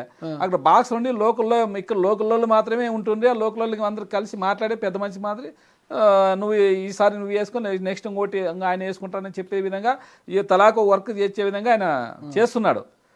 అది రింగ్ అనవద్దు ఏమద్దు, మనిషికి అందరు సఖ్యత కలిపి అందరు కలిపి ఐక్యత ఉండి మీరు ఉంటే నువ్వు ఒకటి వేసుకొని మీరు కాంపిటీషన్ ఎందుకు కూర్చున్నారు, రైల్వేకి ఎందుకు ఆదాయం చేస్తారు, మీరేదో ఆదాయం పొందండి, తలాకు వర్క్ వేసుకుంటే ప్లస్లో వస్తాయి, మీరు తలాకి చేసుకోండి అనే ప్లస్లో కొత్త తగ్గించి నాకు ఇవ్వండి. అది మామూలు. ఇప్పుడు ఏదైనా కొత్తగా కాదు అది. ఎవరు అదే ఎవరు ఎమ్మెల్యే ఉంటే వాళ్ళకి ఇవ్వాలండి. ఎవరు ఎమ్మెల్యే ఉంటే ఇవ్వాల. ఇప్పుడు ఆన్లైన్లో వచ్చినా కానీ ఎమ్మెల్యే ఉంటే కానీ వాళ్ళని విడుస్తున్నారు. ఇప్పుడు ఎవరు ఇవ్వట్లేదు. అప్పుడే అన్న అయితే రింగ్ ఏదో కాంప్రమైజ్ చేసి ప్లస్ మంచి ప్లస్లో వచ్చాయి. మా గుంటకల్ డివిజన్ అంటే చాలా టాప్ రేట్ అంటే మా గుంటకల్ డివిజన్ మాత్రమే టాప్ రేట్లు ఉండేవి. ఈ గుంటకల్ డివిజన్ మాత్రం, మిగతా డివిజన్లో ఈ రేట్లు ఎక్కడా లేవు. ఎమ్మెల్యే అనేలాగా ఇప్పుడు మామూలు జెడ్పీటీసీ అంటేనే 50 లక్షలు కోటి రూపాయలు ఖర్చు పెడుతున్నారు. ఎమ్మెల్యే అంటే మినిమం ఇప్పుడు 40-50 కోట్ల మాటే. ఇంకా కోట్లు తప్పితే చేసుకుంటే కోట్లు కాదు, ఈ కోట్లే అనమాట. మీరేమో సాధారణ జెడ్పీటీసీ, మరి ఎమ్మెల్యే స్థాయికి వెళ్ళిపోయారు అంటే అంత ఆర్థిక పరిస్థితి మీకు ఉన్నిందా బలంగా? అంటే ఎంత ఖర్చు పెట్టారు, పార్టీకి ఎంత ఇచ్చారు? అసలుకి 100 కోట్లు అయిందా? పార్టీకి ఎందుకు ఇస్తాము? మామూలు టికెట్ పార్టీ పిలిచి ఇచ్చినప్పుడు నేను ఎందుకు పార్టీకి ఇస్తాను? ఓకే, పిలిచి ఇచ్చినా కూడా పార్టీకి 10 కోట్లు ఇవ్వలేదు, ఒక్క రూపాయి కానీ ఎవరికి లేదు. మీరు ఎంత 50 కోట్లు పెట్టారా? అది ఏ బయట చెప్పేవి కాదు అవి. ఓకే, కోట్లన్నీ ఇప్పుడు గంగలు పోసినట్టే కదా. ఎమ్మెల్యే అయినారు, కోట్లు తిరిగి రావు కదా ఇంటికి. ఏం పవర్ లేదు, ఏం పనులు రావు, ఎవరు వచ్చి 10 రూపాయలు లేరు. గాలి మర్రలోనే మీకు ఉద్యోగాలు ఇవ్వలేదు పిలిచి, ఏం డబ్బులు వస్తాయి? పెట్టిన కోట్లు ఏం రావు, పెట్టిన ఎట్లు వస్తాయి, ఎక్కడి నుంచి వస్తాయి? అంత ఆర్థిక పరిస్థితి ఉన్నిందా మీకు? ఎమ్మెల్యేగా ఆయన పిలిచి ఇచ్చేంత ఉన్నిందా? ఉన్న దానికే పెట్టినాము. ఓకే, ఉన్న దానికే ఆయన టికెట్ ఇచ్చారు, పెట్టారు, గెలిచారు, అంతే కదా. అసలు ఏంది ఆ రోజు కౌంటింగ్ రోజున అంత రచ్చయింది? ఒకానొక సందర్భంలో వీరభద్రగౌడ్ గెలిచేశారని మీరు కూడా సైలెంట్ అయిపోయారనే పరిస్థితి వచ్చింది. మళ్ళా ఉన్నట్టుండి లేదు నేను గెలిచాను, నేను 2000 ఓట్లు మెజార్టీ వచ్చి నేను గెలిచాను, నాకు డిక్లరేషన్ ఫామ్ ఇకపోతే దుంకే టవర్ ఏమో ఎక్కారు మీరు. అసలు గొడవ కూడా చేశారు కదా రోజు. ఏం జరిగింది? అవన్నీ ఏం ఎక్కలేదు అన్నీ. ఇప్పుడు ఏమైందంటే ఒక ఆయన వచ్చిన మాది 17 రౌండ్ ఏమో నడుస్తుంది, మాది నడుస్తుంటే ఒక ఆయన నా దగ్గరకు వచ్చినారు. ఒక అన్న పంపించినారు మమ్మల్ని, మాకు దాదాపు 162 సీట్లు వచ్చినాయి, మీది కానీ ఇడిచి పెడితే మీకు ఏమన్నా డబ్బులు ఇప్పిస్తాను అన్నాడు. చెప్పినాను, ఇప్పుడే నాకు డబ్బులు అవసరం లేదు, నాకు ఎమ్మెల్యే కావాలనే, నాకు మా జగన్మోహన్ రెడ్డి ఇచ్చినట్టు మీకు కావాలి, నేను ఎమ్మెల్యే కావాలనుకున్నాను కానీ నీ డబ్బు నాకు అవసరం లేదన్నాడు. ఆయన ఆ మాటకి అన్న ఎంత అన్నా కానీ 100 కోట్లు కానీ ఇస్తామన్నా ఇప్పిస్తాను అన్నాను. నీ 100 కోట్లు కాదు 1000 కోట్లు వేసి నాకు అవసరం లేదనైనా, నువ్వు వీటి నుంచి పోతే బాగుంటుంది, నాకు అవసరం లేదు. నేనేమి ఇప్పుడు 162 గెలిచినారు కదా మీరు, దాంట్లో మీరు అధికారం వచ్చింది కదా, మీరు పోయి చేసుకో, నా ఒక్కదాంతో ఏం పని అని చెప్పి అడిగిన నేను. అంటే లేదన్నా చూడు నువ్వు చాలా ఇబ్బంది పడతావు చూడు ఆయన ఇబ్బంది నాకేం కొత్త కాదు, ఈరోజు ఏమి నేను ఇబ్బంది లేను, నేను నా పుట్టకతోనే ఇబ్బందులను వచ్చినాను, నేను ఎప్పుడు రాయల్ ఫ్యామిలీలో రాలేను, ఆ రాజహంసలో పుట్టేను, ఎప్పుడు ఇబ్బంది లేవు, అదే ఇబ్బంది ఇప్పుడు వచ్చింది, కానీ అట్లా ఇబ్బంది పడితే నేనేమో దానికేమి వెనకాడు, నేను ఏమన్నా కనుపో అని చెప్పి నేను వాటికి ఆయనకి చెప్పినాడు. ఆయన వెళ్ళిపోయినాడు. ఇంకా 21 రౌండ్లు అయిపోయినాయి. అయినాక మేము అప్పుడు 3600 మెజార్టీ వచ్చింది. 21 రౌండ్ అయిపోయినాక వాళ్ళు వీరభద్రగౌడ్ గారు కొడుకు ఇద్దరు లేచిపోయినారు. 21 రౌండ్ అయిపోయినా లేచిపోయినారు. వాళ్ళు ఏమనకూడదు. వాళ్ళు పోయినాక కింద ఎవరు వాళ్ళకి ఏం చెప్పినారు తెలియదు, మాకు తెలియదు. కానీ మళ్ళీ వాళ్ళు పైకి వచ్చినారు. పైకి వచ్చి రీకౌంటింగ్ అన్నారు. రీకౌంటింగ్ అంటే వాళ్ళు ఆఫీసర్లు ఒప్పుకోలే, ఆడుండే మామూలు కౌంటింగ్కి వచ్చిన వాళ్ళు ఒప్పుకోలేము. మేము అట్లా రీకౌంటింగ్ చేసేకి మాకు అధికారం లేదు, అది ముందు అది ప్రాసెస్ ఉంది, దానికి రీకౌంటింగ్ చేయాలంటే మేము అట్లా చేసే కాదన్నారు. కాదన్నారంటే వాళ్ళేమో మళ్ళీ ఎందుకో వాళ్ళు మాది డిక్లేరెన్స్ ఫార్మ్ ఇవ్వమని మేము అడుగుతున్నాము, వాళ్ళు ఇవ్వలేదు. ఇవ్వకుంటే మేము అక్కడే కూర్చున్నాం. ఇంకా వాళ్ళు ఇస్తాము అది ఇది అని అక్కడ ఇక్కడ తిరుక్కంటూ ఉన్నారు. అబ్జర్వర్ రాలేదు, వాటర్ రాలేదు అనుకుంటున్నారు. ఆర్ఓ గారు దాదాపు 8 గంటల వరకు చూసినాము. చూస్తే ఆయన ఇవ్వలేదు. ఇవ్వకుంటే మాత్రం మేము బాగుండదు, మేము గెలిచినాము 2000 ఎక్కుతామన్నారంట కదా, టవర్ ఎక్కుతామన్నారంట. టవర్కి రమణ్యం లేదు మేము లోపల వాళ్ళు. ఒకటి మీరు ఒకనొక సందర్భంలో చేతులు ఎత్తేసారు, ఇంకా వాళ్ళే విజయం సాధించేశారు, ఈ తలకాయన పొద్దన్నప్పుడు బాలనాగరెడ్డి గారు వచ్చి మీకు సర్దుబాటు చేశారు. అంటే ఎమ్మెల్యే కావడం అనేది ఒక అదృష్టము, ఈ అవకాశం వదులుకోదు, గట్టిగా కూర్చొని నువ్వు ఖచ్చితంగా మనమే గెలిచాం, గట్టిగా కూర్చొని చెప్పారా లేదా? అవన్నీ బాలనాగరెడ్డి గారు నా దగ్గర రానిలే, వాళ్ళు పోలీసు వాళ్ళ డిపార్ట్మెంట్ రాలేదు. మేము ఏమంటే వాళ్ళు ఒకసారి ఏమో 8:30కేమో వీరభద్రగౌడ్ గెలిచిన వచ్చిందంట, 12 గెలిచినారు. నాకు వచ్చి చెప్పినారు ఇట్లానే వాళ్ళు వీరభద్రగౌడ్ గెలిచినారని చెప్పినా అన్నారు. నేనేమో ఒకటే అని నేను చెప్పింది ఏమి, మేము గెలిచినాం 2851 ఓట్లతో. మాది మొత్తం క్లియర్గా అంది, మొత్తం బోర్డు రాసినారు క్లియర్, మామూలు రౌండ్కి బోర్డులో రాసినారు, అన్ని రాసినారు, అన్ని చూస్తే అన్ని చేసినాము. 2851 ఓట్లతో మేము గెలిచినాం. 2851 ఓట్లతో గెలిచారు. ఉందాం. నేను ఏం చెప్పినానంటే నేను డిక్లరేషన్ ఫారం ఇస్తేనే నేను పోతాను, లేకపోతే రేపైనా కానీ ఎల్లుండా కానీ ఈడే కూర్చుంటాం, మాకు భోజనాలు చెప్పండి, మేము తినకంటే ఈడే ఉంటే మేము మాత్రం పోయే ప్రసక్తి లేదని చెప్పినాం. వాళ్ళు వేరే వాళ్ళు ఏదో బెదిరిస్తున్నారు, కొద్ది వేరే వాళ్ళు నాకు చెప్తే నేను బెదిరే ప్రసక్తి లేదు. మేము ఎందుకంటే మేము 40 మంది ఉన్నామడ, మా వాళ్ళు ఏటికన్నా రెడీ అనేటట్లే ఉంటారు. నేను ఒకటే మాట చెప్పినాను, నా ప్రాణమైన ఇడిచిపెట్టిపోతాను, కానీ నేను డిక్లరేషన్ ఫారం తీసుకొని పోతేనే నేను పోతాను, లేదంటే నా ప్రాణమే పోను. వాళ్ళు ఏమన్నా నన్ను కాలి చంపి లేదంటే గొంతు కోసిపోయినా సంతోషమే, నా ప్రాణం ఉన్నాక నేను లేచిపోయే ప్రసక్తి లేదని చెప్పాను. ఎమ్మెల్యే కుర్చీ కోసం కుటుంబాన్ని కోల్పోతారు, కుటుంబం ఏమైపోతుంది, మీ గొంతు కోసిన మీద కాలిస్తే ఏమవుతుంది? వాళ్ళు పోయారు కదా, వాళ్ళు మా తాకు రావాలి కదా వాళ్ళు. ఓకే, అంత ధైర్యం చేసేది ఎవడు వాడ? అంత పెద్ద రౌడీలా మీరు? రౌడీలు కాదు, ఎట్లా ఇడిచిపోయినా గెలిచినా మేము గెలిచిందని ఎవరైనా ఇడుస్తారా? ఎమ్మెల్యే పదవిని ఎవరైనా పోగొట్టుకుంటారా? ఓకే, మేము ఇడిచే ప్రసక్తి లేదని చెప్పినాం. వాళ్ళు బయట ఉన్నారు, మేము లోపల ఉన్నాం. ఓకే, వాళ్ళు మా తాకు వాళ్ళు వచ్చింది లేదు, మేము వాళ్ళ తాకు పోయింది లేదు. మధ్యలో వాళ్ళు ఏమో ఆర్ఓతో ఏం మాట్లాడడం మాకు తెలియదు. వాళ్ళు ఆర్ఓ గారు ఏం చెప్పినారో, మేము ఆర్ఓ గారిని మేము గెలిచినాం, మాకు డిక్లరేషన్ ఫార్మ్ ఇవ్వాలని చెప్పినామని. మొత్తం మీద డిక్లరేషన్ ఫామ్ ఇచ్చారు 10:30కి ఇడిసిలే మేము. ఓకే, మొత్తం మీద అతి కష్టం మీద 2851 ఓట్లతో ఎమ్మెల్యేగా గెలిచి అసెంబ్లీకి వెళ్ళి ప్రమాణ స్వీకారం కూడా చేశారు అధ్యక్ష అని. అది ఎక్కువ రోజులు కూడా ఆనందం లేదు కదా. మీ నాయకుడు జగన్మోహన్ రెడ్డి గారు మొదటి సమావేశంలోనే ఎన్నిక వచ్చేసి ఇక అసెంబ్లీ సమావేశాలు బాయ్కాట్ చేశారు, ప్రతిపక్ష హోదా ఇచ్చేంత వరకు ఆ అసెంబ్లీకి రాను అనేసి మంకుపట్టు కూర్చున్నారు. ఈరోజు మీ నాయకుడు వైఎస్ జగన్మోహన్ రెడ్డి గారు అసెంబ్లీని బహిష్కరించడాన్ని, అసెంబ్లీకి వెళ్ళకపోవడాన్ని మీరు సమర్థిస్తున్నారు ఒక ఎమ్మెల్యేగా. ఇప్పుడు మా అధినాయకుడు ఎట్లా చెప్తే అట్లుంటాం, ఏంటాం మేము. అసెంబ్లీకి వెళ్ళాలనే ఒక కోరికను కూడా చంపుకొని అధినాయకుడు చెప్తే ఇంట్లో కూర్చుంటే ఎంత బాధ ఉంటుంది. ప్రజలు వాళ్ళ తరపున మాట్లాడడానికి, అసెంబ్లీలో వాళ్ళ సమస్యల గురించి మాట్లాడడానికి మిమ్మల్ని ఎమ్మెల్యేగా గెలిపిస్తే మీరు ఎమ్మెల్యేగా అసెంబ్లీకి వెళ్ళి వాళ్ళ సమస్యల మీద మాట్లాడకుండా నాయకుడు చెప్పాడని ఇంట్లో కూర్చుంటే రేపొద్దున ప్రజలు మళ్ళీ మీకు ఎలా ఓట్లేస్తారు? ఎందుకు మేము బయట చెప్తున్నాం సమస్యలన్నీ, బయట చెప్తే చట్టసభలో చెప్పాలి, చట్టసభలో చెప్పినదే కౌంట్ అవుతుంది. చట్టసభలు కానీ పోతాము, రికార్డ్ అవుతాయి అక్కడ, చట్టసభలు కానీ పోతాము. ఎప్పుడు పోతారు? నెక్స్ట్ వాళ్ళ ప్రతిపక్ష హోదా ఇస్తారని చూసినాము, కోర్టుకి వేసినారు మా జగన్ గారు. అది కోర్టు ఏమైనా తీర్పు ఇస్తే పోతాం మేము. ఒకవేళ కోర్టు తీర్పు ఇవ్వదు, ప్రతిపక్ష హోదాకు సంబంధించి కోర్టు ఏం పట్టించుకోదు, కోర్టు మా సంబంధం లేదు, మీరు అసెంబ్లీలో చూసుకోండి అంటది, అప్పుడు వాళ్ళు ఇవ్వరు, ప్రజలు పీకేశారు, ప్రతిపక్ష హోదా లేదు మీకు, గమ్మన పోండి, అసెంబ్లీకి ఎమ్మెల్యేలుగా పోయిరండి, మీరు ప్రతిపక్ష హోదా కూడా పనికిరారు మీరు అని ప్రజలు చీకొట్టి మిమ్మల్ని తరిమేశారు. మీరు ప్రజలు ఇచ్చిన తీర్పుకి వ్యతిరేకంగా మాకు ప్రతిపక్ష హోదా కావాలని ఎలా అడుగుతారు? టీడీపీ, జనసేన, బీజేపీ అందరూ కూటమి ప్రభుత్వంలో ఉంది. ఇప్పుడు ప్రతిపక్షం ఎవరున్నారు? ఎవరు లేకపోయినా మీకు మినిమం స్థానాలు 170 కానీ 10% స్థానాలు అంటే 170లో 17 ఉన్నారంటే 18 ఎమ్మెల్యేలు మీకు రావాలి. మీ దగ్గర మీకు వచ్చిందే 11 కదా. అది పొరపాటు. పార్లమెంట్లోనా బీజేపీ ఇద్దరే గెలిచినది, వాజ్పేయి గారు ఇంకొకరు గెలిచినారు. వాళ్ళకి ప్రతిపక్ష హోదా ఇచ్చినారు, వాళ్ళు పిఎస్సి పదవి ఇచ్చినారు వాళ్ళకి. అంటే ప్రతిపక్ష హోదా అంటే ఏమి? పిఎస్సి పదవి ఇస్తే ప్రతిపక్షాన్ని గుర్తించినట్లే కదా. పిఎస్సి చైర్మన్ ఇచ్చినారు, ప్రతిపక్ష హోదా ఇచ్చినట్లే కదా. అది ఖచ్చితంగా ఇవ్వాల్సిందే, ఇయ్యేది కదా. ప్రజలు పీకేసినా కూడా మీరు లాక్కుంటామంటారు. మేము లాక్కునేది కాదు, ప్రతిపక్ష నాయకులు ఎవరున్నారు, ప్రతిపక్షం ఎవరున్నారు, 40% షేర్ మాకు వచ్చింది. వాళ్ళు ఇస్తే ఇకపోతే మీరు అసెంబ్లీకి వెళ్ళి నిమిషమో 2 నిమిషాల్లో మీకు వచ్చే సమయాన్ని ఉపయోగించుకుని మాట్లాడచ్చు కదా. ఇప్పుడు మా అధినాయకుడు ఏమన్నాడు, మేము అక్కడ పోతే నేను పోతే 2 నిమిషాలు మనకి ఇస్తారు. మనం 2 నిమిషాలు ఏం ప్రజల సమస్యలు ఏం తీరుస్తాము, ప్రజలు సమస్యలను ఎట్లా తీరుస్తాము, ఎలా తీరుస్తాము.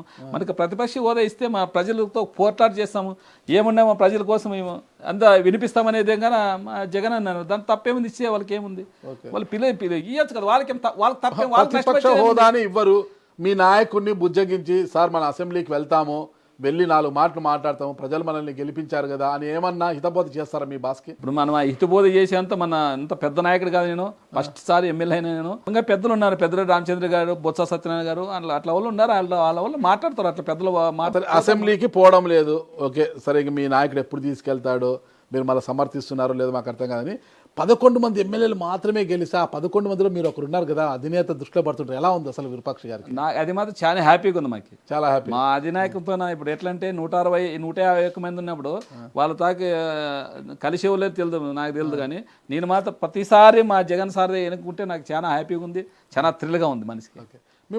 మీకు అంతో ఇంతో సపోర్ట్ చేసిన రాంపురం సోదరులు సాయిప్రసాద్ రెడ్డి గారు ఓడిపోయారు, వెంకటరామరెడ్డి గారు ఓడిపోయారు, బాలనాగిరెడ్డి మాత్రమే గారు మీరు గెలిచారు. ఎలా ఉంది అసలు? వాళ్ళు గెలిచినారంటే మళ్ళీ అక్కడ ఏం జరిగిందో ఏమో. ఇప్పుడు చాలా మంది ఇప్పుడు చూసిన మహారాష్ట్రలోనే కానీ ట్యాంపరింగ్ అంటున్నారు, హర్యానాలో ట్యాంపరింగ్ అన్నారు. మీరు ఓడిపోవాలి కదా, అంటే మాది ఇంకా మెజార్టీ ఎక్కువ వచ్చింది కదా. అవునా? మా వాల్మీకిలో చాలా మంది మా వాల్మీకిలని ఎక్కువ మెజార్టీ తెచ్చిన దానికి తక్కువ మెజార్టీతో మనం గెలిచినాం. ఇంకా ఎక్కువ మనకి 50,000 మెజార్టీ వచ్చినవచ్చు మాకి. వాళ్ళు ట్యాంపరింగ్ దాటుకొని మేము గెలిచినాం అనుకోవచ్చు కదా. చాలా మేధావులు అయిపోయారు మీరు. ఓకే, ఎమ్మెల్యేగా గెలిచారు, గెలిచిన వెంటనే వారం రోజులకు అనుకుంటా అయితే గుంటకలో సాయి కృష్ణ నరసింహం ఆడక మీ అనుచరుడు, ప్రధాన అనుచరుడు కూర్చోయింటే అతని మీద ముసుగులు వేసుకొని వచ్చి మరి అతని మీద దాడి చేసిపోయారు కదా, ఎవరు చేశారంటారు? అది ఎవరు చేస్తారు? గుమ్మనూరు నారాయణే కదా. అవునా? మళ్ళా ఆయన చెప్పినాడు కదా, మన హాస్పిటల్కి పోతే చెప్పినాడు కదా, మన శేఖ్ అన్న, మన దోల్తాం శేఖ్ అన్న ఎవరు అంటే మీడియాకి ఇచ్చినాడు కదా, ఆయన నారాయణ గారే నన్ను కొట్టించినది. కొట్టాల్సిన, దాడి చేయాల్సినంత అవసరం ఎవరి మీద కోపం? మీ మీద కోపమా, అతని మీద కోపమా? ఎందుకో మళ్ళీ ఆయనకి తెలాలి, కొట్టించిన ఆయనకి తెలాల. ఎప్పుడు 15 నుంచి ఆయన దగ్గర ఉన్నారు. అంత రౌడియా? 15 నుంచి ఆ శేఖ్ అనే వ్యక్తి వాళ్ళ దగ్గర ఉన్నారు. మంత్రి 19 నుంచి 24 వరకు వాళ్ళ దగ్గరే ఉన్నారు. ఆ పిల్లోడు అక్కడే వాళ్ళ దగ్గర, ఆయన నారాయణ గారు వెనకే ఉన్నాడు. వాళ్ళు ఏమైందంటే ఇప్పుడు వాళ్ళు గుంటకల్లో ఆంధ్రప్రదేశ్ డిస్ట్రిక్ట్లో టీడీపీకి పోయినారు. వీళ్ళు ఇప్పుడు మనసు చంపుకొని ఎవరైనా పార్టీ మారమంటే ఎందుకు మారుతారు? వాళ్ళు మారు వైఎస్ఆర్ పార్టీ మాది, మేము పార్టీలో పనిచేసాము, మీరు అక్కడ పోయినారు కాబట్టి మీరు ఇక్కడ కానీ లేరు, మేము ఇక్కడే ఉంటాము. దాంట్లో వచ్చి మాకు శేఖ్ అనే వాళ్ళు మా బంధువు, మా అక్క కొడుకు, మా అక్క మరిది కొడుకు, మా అక్కని ఇచ్చినాం. అక్కడ శేఖ్ అనే వాళ్ళు పెద్ద మా అక్కే ఇచ్చినారు. మా మామకు వచ్చిందనే విధంగా మనకు పని చేసినారు. ఆ పని చేసిన దానికి వాళ్ళు దానికి కొట్టించే ధర్మం ఏమన్నా ఉంది? ఆయన నారాయణనికే దీన్ని 5 ఏళ్ళు ఆయనకే దీన్ని, ఆయన కార్యకర్త ఆయనకే కేసు పెట్టారు. మీరు కేసు పెట్టినాం కదా. ఏమైంది కేసు? మళ్ళీ కేసు రిమాండ్కి పంపిస్తుంది కదా. ఆడ కర్నూలు ఎస్పీ మేడంకి ఫోన్ చేసినా నేను, ఈ కర్నూలు ఎస్పీ గారికి చేసినాను, ఆంధ్రప్రదేశ్ ఎస్పీ గారికి చేసినాను. వెనకనే వాళ్ళ మీద కేసు పెట్టాను. ఒక రోజులోనే వాళ్ళ ముసుగులన్నీ తీసేసేటట్లేదు, ఎక్కడ సీసీ కెమెరాలు తీసి వాళ్ళు మొత్తం రిమాండ్కి పంపించింది కదా వాళ్ళు. ఓకే, ఆ తర్వాత దాడి చేసిన తర్వాత వాహనాలపైన కూడా దాడి చేశారు, ధ్వంసం చేశారు కదా మీ వర్గీయులవి గుంతకల్లోనే. అది ఎవరు చేశారు మళ్ళా? అది అంటే మనకి ఇదైతే ఆయన చేపించినాడు, అది ఎవరు చేసినా మనకి తెలుకున్న మాట్లాడేది ఏంటి అసలు మీ మీద, విరూపాక్ష గారి మీద ఎందుకో మళ్ళీ ఆయనకి తెలాల. ఆయన మీద అయితే నాకు ఇప్పటికైనా పగలేదు. ఆయన గుమ్మను చేరాం మీద ఆయన ఎందుకో మన నా మీద ఎంత పగ మామూలు. ఆయన ఇప్పుడు ఈ రోజు నేను నోటి చెప్తాను, ఈ రోజు ఆయన ఆలూరులో జగన్మోహన్ రెడ్డి గారు టికెట్ ఇవ్వకున్న దానికే ఈ రోజు మళ్ళీ గుంటకాలకు తెచ్చుకొని ఎమ్మెల్యేకి గెలిచినావు. ఈ రోజు నువ్వు అదృష్టవంతులు అనాలి ఇప్పుడు, ఎందుకంటే నువ్వు ఇక్కడ ఉంటే నువ్వు కానీ ఓడిపోతుంటివి, నువ్వు కానీ ఊనే ఉంటుంటివి. మీ మామ టీడీపీ నుంచి పోటీ చేస్తుంటే మీరు గెలిచేవారా? ఖచ్చితంగా గెలుస్తాం. ఎలా గెలుస్తారు? ఆయన అసలు 3వసారి గెలిచారు. ఆయన సీనియర్ మీకన్నా రాజకీయాలతో అవకాశం పట్టాడు. ఆయన ఇదే పెట్టుకోవచ్చు, ఇదే తీసుకోవచ్చు. ఆయన టికెట్ ఇవ్వలేదు ఇక్కడ, ఎందుకు తీసుకోవచ్చు కదా. నేను ఆలూరులోనే ఉంటాను, నాకు ఆలూరు సంబంధంలో తెచ్చి పెట్టుకొని పెట్టచ్చు కదా. మనం వద్దండి మీద 2029లో మీ మామకు టికెట్ వస్తే మీ మామ మీద గెలుస్తారు. ఎవరు మామే కాదు, ఎవరైనా కానీ మేము వైసీపీ తరఫు మేము పోటీ చేస్తాం, గెలుస్తాం ఎవరైనా కానీ. జయరామ్ గారు మీ ప్రత్యర్థి అయితే గెలవగలరా? డిపాజిట్ వస్తుందా మీకు? ఎవరైనా కాదు, చంద్రబాబు నాయుడు వచ్చినా ఆలూరులో మేమే గెలుస్తాం, వైసీపీ గెలుస్తుంది. అవునా? అంత బలంగా చెప్తున్నారు? అంతే, మళ్ళీ వైసీపీ బలం అంతే. వైసీపీ బలం కానీ విరూపాక్ష గారు బలం. ఇప్పుడు కాంగ్రెస్ 3 సార్లు గెలిచింది, వైసీపీ 3 సార్లు, 6 సార్లు 30 సంవత్సరాలు ఆలూరు అంటే వైఎస్ఆర్ కాంగ్రెస్ అంతే. ఎన్నికల సమయంలో మీరు మీ మామ పెద్ద ఎత్తున విమర్శలు చేసుకున్నారు కదా బాబా, చాలా వేడిగా విమర్శలు. ఇప్పుడు అంతా ఏం చల్లారిపోయింది, అంతా ఏమన్నా మళ్ళీ లోపల ఏమన్నా మామాలు రాజయ్యారా? వాళ్ళు మేము రాజైనా వాళ్ళు రాజు గారు. ఎందుకు? వాళ్ళకి అంతే, నాసరింగ్ ఎమ్మెల్యే గెలిచినాడనే బాధ ఆయనకి అంతే. దాంట్లో తప్పేముంది? మళ్ళీ ఏమో ఆయనకే తెల్లాల, ఆయనకే తెల్లాల. ఇప్పుడు ఆయన నాకు ఇచ్చిన దానికే గుంటకలకి ఇచ్చిన పోయినాడు, నువ్వు గెలిచినావు, అధికారం వచ్చింది, సంతోషపడాలా. ఆయన సంతోషపడలేదు. ఆయన మనకు అంత బాధ ఏమో నాకు అర్థం కదా ఆయన బాధ. ఆలూరు ఒక కేంద్ర బిందువు అవుతుంది అందరికీ కూడా. రాంపురం సోదరులు కూడా మంత్రాలయం, ఆదోని, ఆలూరు, గుంతకల్లు లైన్ చేసుకోవాలని చూస్తున్నారు. ఓకేనా? గుమ్మనూరు సోదరులు వచ్చేసి గుంతకల్లు, ఆలూరు, బళ్ళారి, కర్ణాటకలో మోక, ఈ 4 ఇట్లా లైన్ చేసుకోవాలని చూస్తున్నారు అనమాట. ఎవరికి వారు లైన్ చేసుకోవాలి. అందరూ కూడా ఆలూరుని కేంద్ర బిందువు చేస్తున్నారు. ఎందుకంటారు? అంటే సెంటర్ కదా, కర్ణాటకకి అంత సెంటర్ బార్డర్ కదా. ఏమి అటు ఇటుగా ఏం చేసుకోవాలని ఆడే చేసుకోవచ్చు అనే కదా, ఆలో సెంటర్ కదా. అన్ని దిగుమతులు ఎగుమతులు అన్ని ఇక్కడే ఉంటాయి కదా. కర్ణాటక లాస్ట్ పార్ట్ ఇది. ఏదన్నా చేసుకో. ఇప్పుడు మోక ఆయనే కదా, ఇప్పుడు నాగేంద్ర కదా ఎమ్మెల్యే. అవును మంత్రిగా ఉండి మళ్ళీ రాజీనామా చేసి ఇప్పుడు ఎమ్మెల్యేగా ఉన్నాడు. ఎమ్మెల్యేగా వాళ్ళ బ్రదరే. అదే మోక, బళ్ళారి, ఆలూరు, గుంతకల్ వాళ్ళ లైన్ చేసుకోవాలని చూస్తే రాంపురం సోదరులు ఇట్లా లైన్ చేసుకోవాలని చూస్తున్నారు. రాంపురం సోదరు ఎప్పుడు ఆలూరు అడగలేదు, ఎప్పుడు అడగలేరు వాళ్ళు. అప్పుడు అడగలేదు వాళ్ళు. అంటే ఏం అడగలేదు? మిమ్మల్ని ప్రోత్సహించి మిమ్మల్ని ముందర పెట్టారు కదా వాళ్ళ మనిషిగా. ప్రోత్సహించి అంటే అది అన్ని అబద్ధం. వ్యక్తిగతంగా వాళ్ళకి మన పరిచయం అంతేగాని ఈ రాజకీయంగా అంటే వాళ్ళు ఎప్పుడు మనకి ప్రోత్సాహం చేయలేదు. వాళ్ళని అనకూడదు. వాళ్ళు చాలా సార్లు అన్నాడు ఆయన, గుమ్మనూరు జయరాం గారు, వాళ్ళే మన రాంపురం సోదరులే సపోర్ట్ అని చెప్పినారు. కానీ అయినా ఆయనకు ఒకసారి ఫోన్గా చేసి చెప్పినారు వాళ్ళు. ఇప్పుడు ఆలూరు ఎమ్మెల్యే విరూపాక్షి గారు, కానీ అనధికార ఎమ్మెల్యే గుమ్మనూరు జయరాం గారు అంటున్నారు కదా. ఆయన ఎప్పుడు గుంతకల్ కన్నా ఎక్కువ ఇక్కడే ఉంటారు కదా, ఆలూరులోనే ఉండి రాజకీయాలు చేస్తున్నారు. మా పార్టీ కదా, టీడీపీ పార్టీ. మేము ఎట్లనే వాళ్ళ ఇన్ఛార్జ్ వాళ్ళకి తెలియదు, మాకేం సంబంధం. మీ పవర్ ఏమన్నా కొనసాగుతుందో ఇక్కడ? మా పవర్ అంటే మేము ఇప్పుడు మీకు తెలుసు, అప్పుడే ఎంత అరాచీలు చేస్తున్నారు టీడీపీ వాళ్ళు.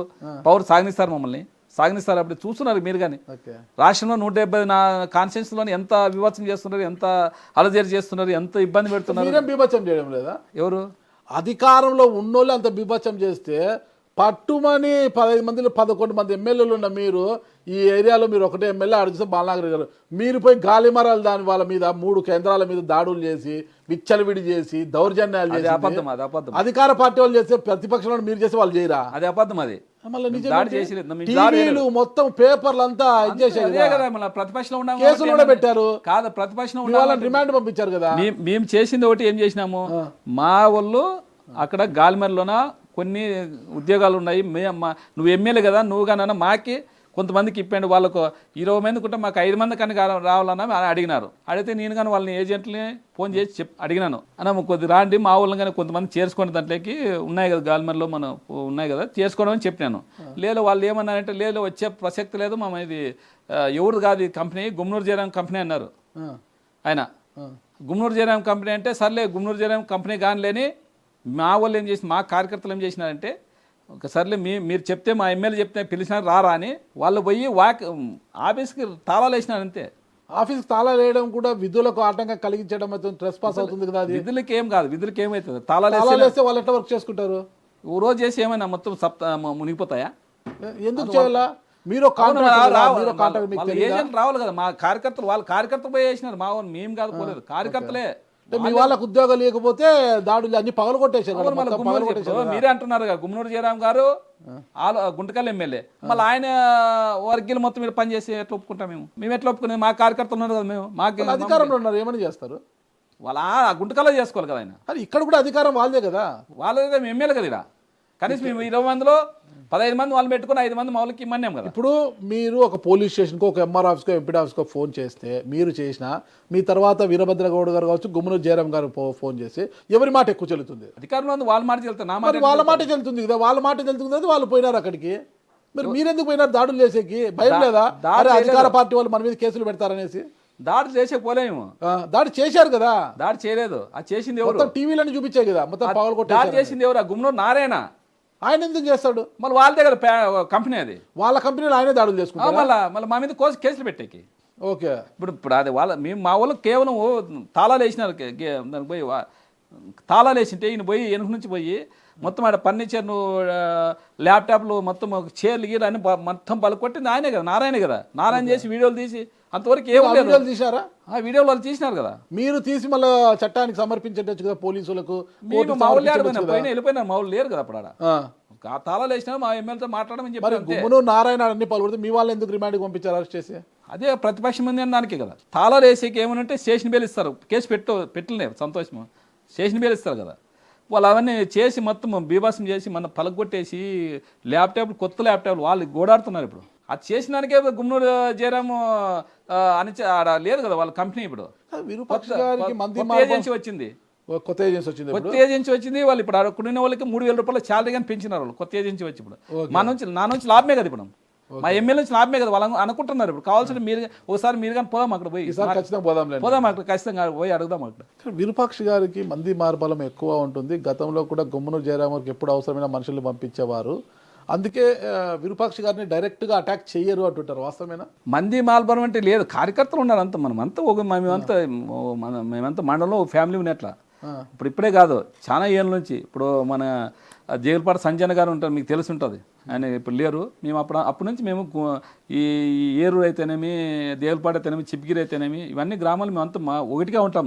ఈ మొత్తం మండలంలోన ఎప్పుడైనా కానీ ఏదైనా కానీ టీడీపీ వాళ్ళే కానీ మేము ఎప్పుడు గొడవ పడలేదు. మేము ఎప్పుడు బాగా ఫ్యామిలీగా ఉంటాము. అందరూ కలిసి ఏదైనా ఉంటే అంత ఒకటే అయిపోతాం మేము. ఇక్కడ గుమ్మనూరు జయరాం గారు గుంతకల్ నువ్వు ఎమ్మెల్యే గెలిచిన ఆలూరుకు వచ్చి ఆధిపత్యం చెలాయిస్తుండడంతో దాన్ని వీరభద్రగౌడ్ గారు, టీడీపీ ఇన్ఛార్జిగా ఉన్న వీరభద్రగౌడ్ గారు కూడా జీర్ణించుకోలేక ఆయన మీరు చీకటి ఒప్పందాలు ఉన్నాయి, రాత్రి 10 తర్వాత ఇద్దరు మాట్లాడుకుంటుంటారు ఫోన్లో, ప్రతి అంశం మీద ఇద్దరు చర్చించుకుంటారు, నీకు 60 నాకు 40 అన్నట్లుగా మాట్లాడుకుంటుంటారన్న విమర్శలు ఉన్నాయి బయట. అవన్నీ అబద్ధం. నేను మాల వేసుకున్నాను, ఏ సమ్మాలు వేసుకున్నాను. ఇంతవరకు మీరు కావాల్సి అడగండి మన వీరభద్రగౌడ గారు కానీ, ఒక్కసారి నేను ఫోన్ చేసినామో అడగండి ఆయనకి. ఒక్కసారి ఫోన్ చేసినామో ఆయనే నేను ఏమో ఒప్పందం కుదుర్చుకున్నామో, మీరు కావాల్సి ఆయన అడగండి. మన ఒప్పందం అవసరం లేదు. నేను ఏమన్నా ఉన్నా మా ఆలూరు అభివృద్ధి చెందాలనే విధంగా మేము అంటున్నాం. కానీ ఇప్పుడు ఎన్ఆర్జీఎస్ ఫండ్ వచ్చింది, దానికి తీర్మానం వెళ్ళాలంటే మా సర్పంచ్లు మొత్తం మా సర్పంచ్లు ఉన్నారు, మా ఎంపీపీలు ఉన్నారు.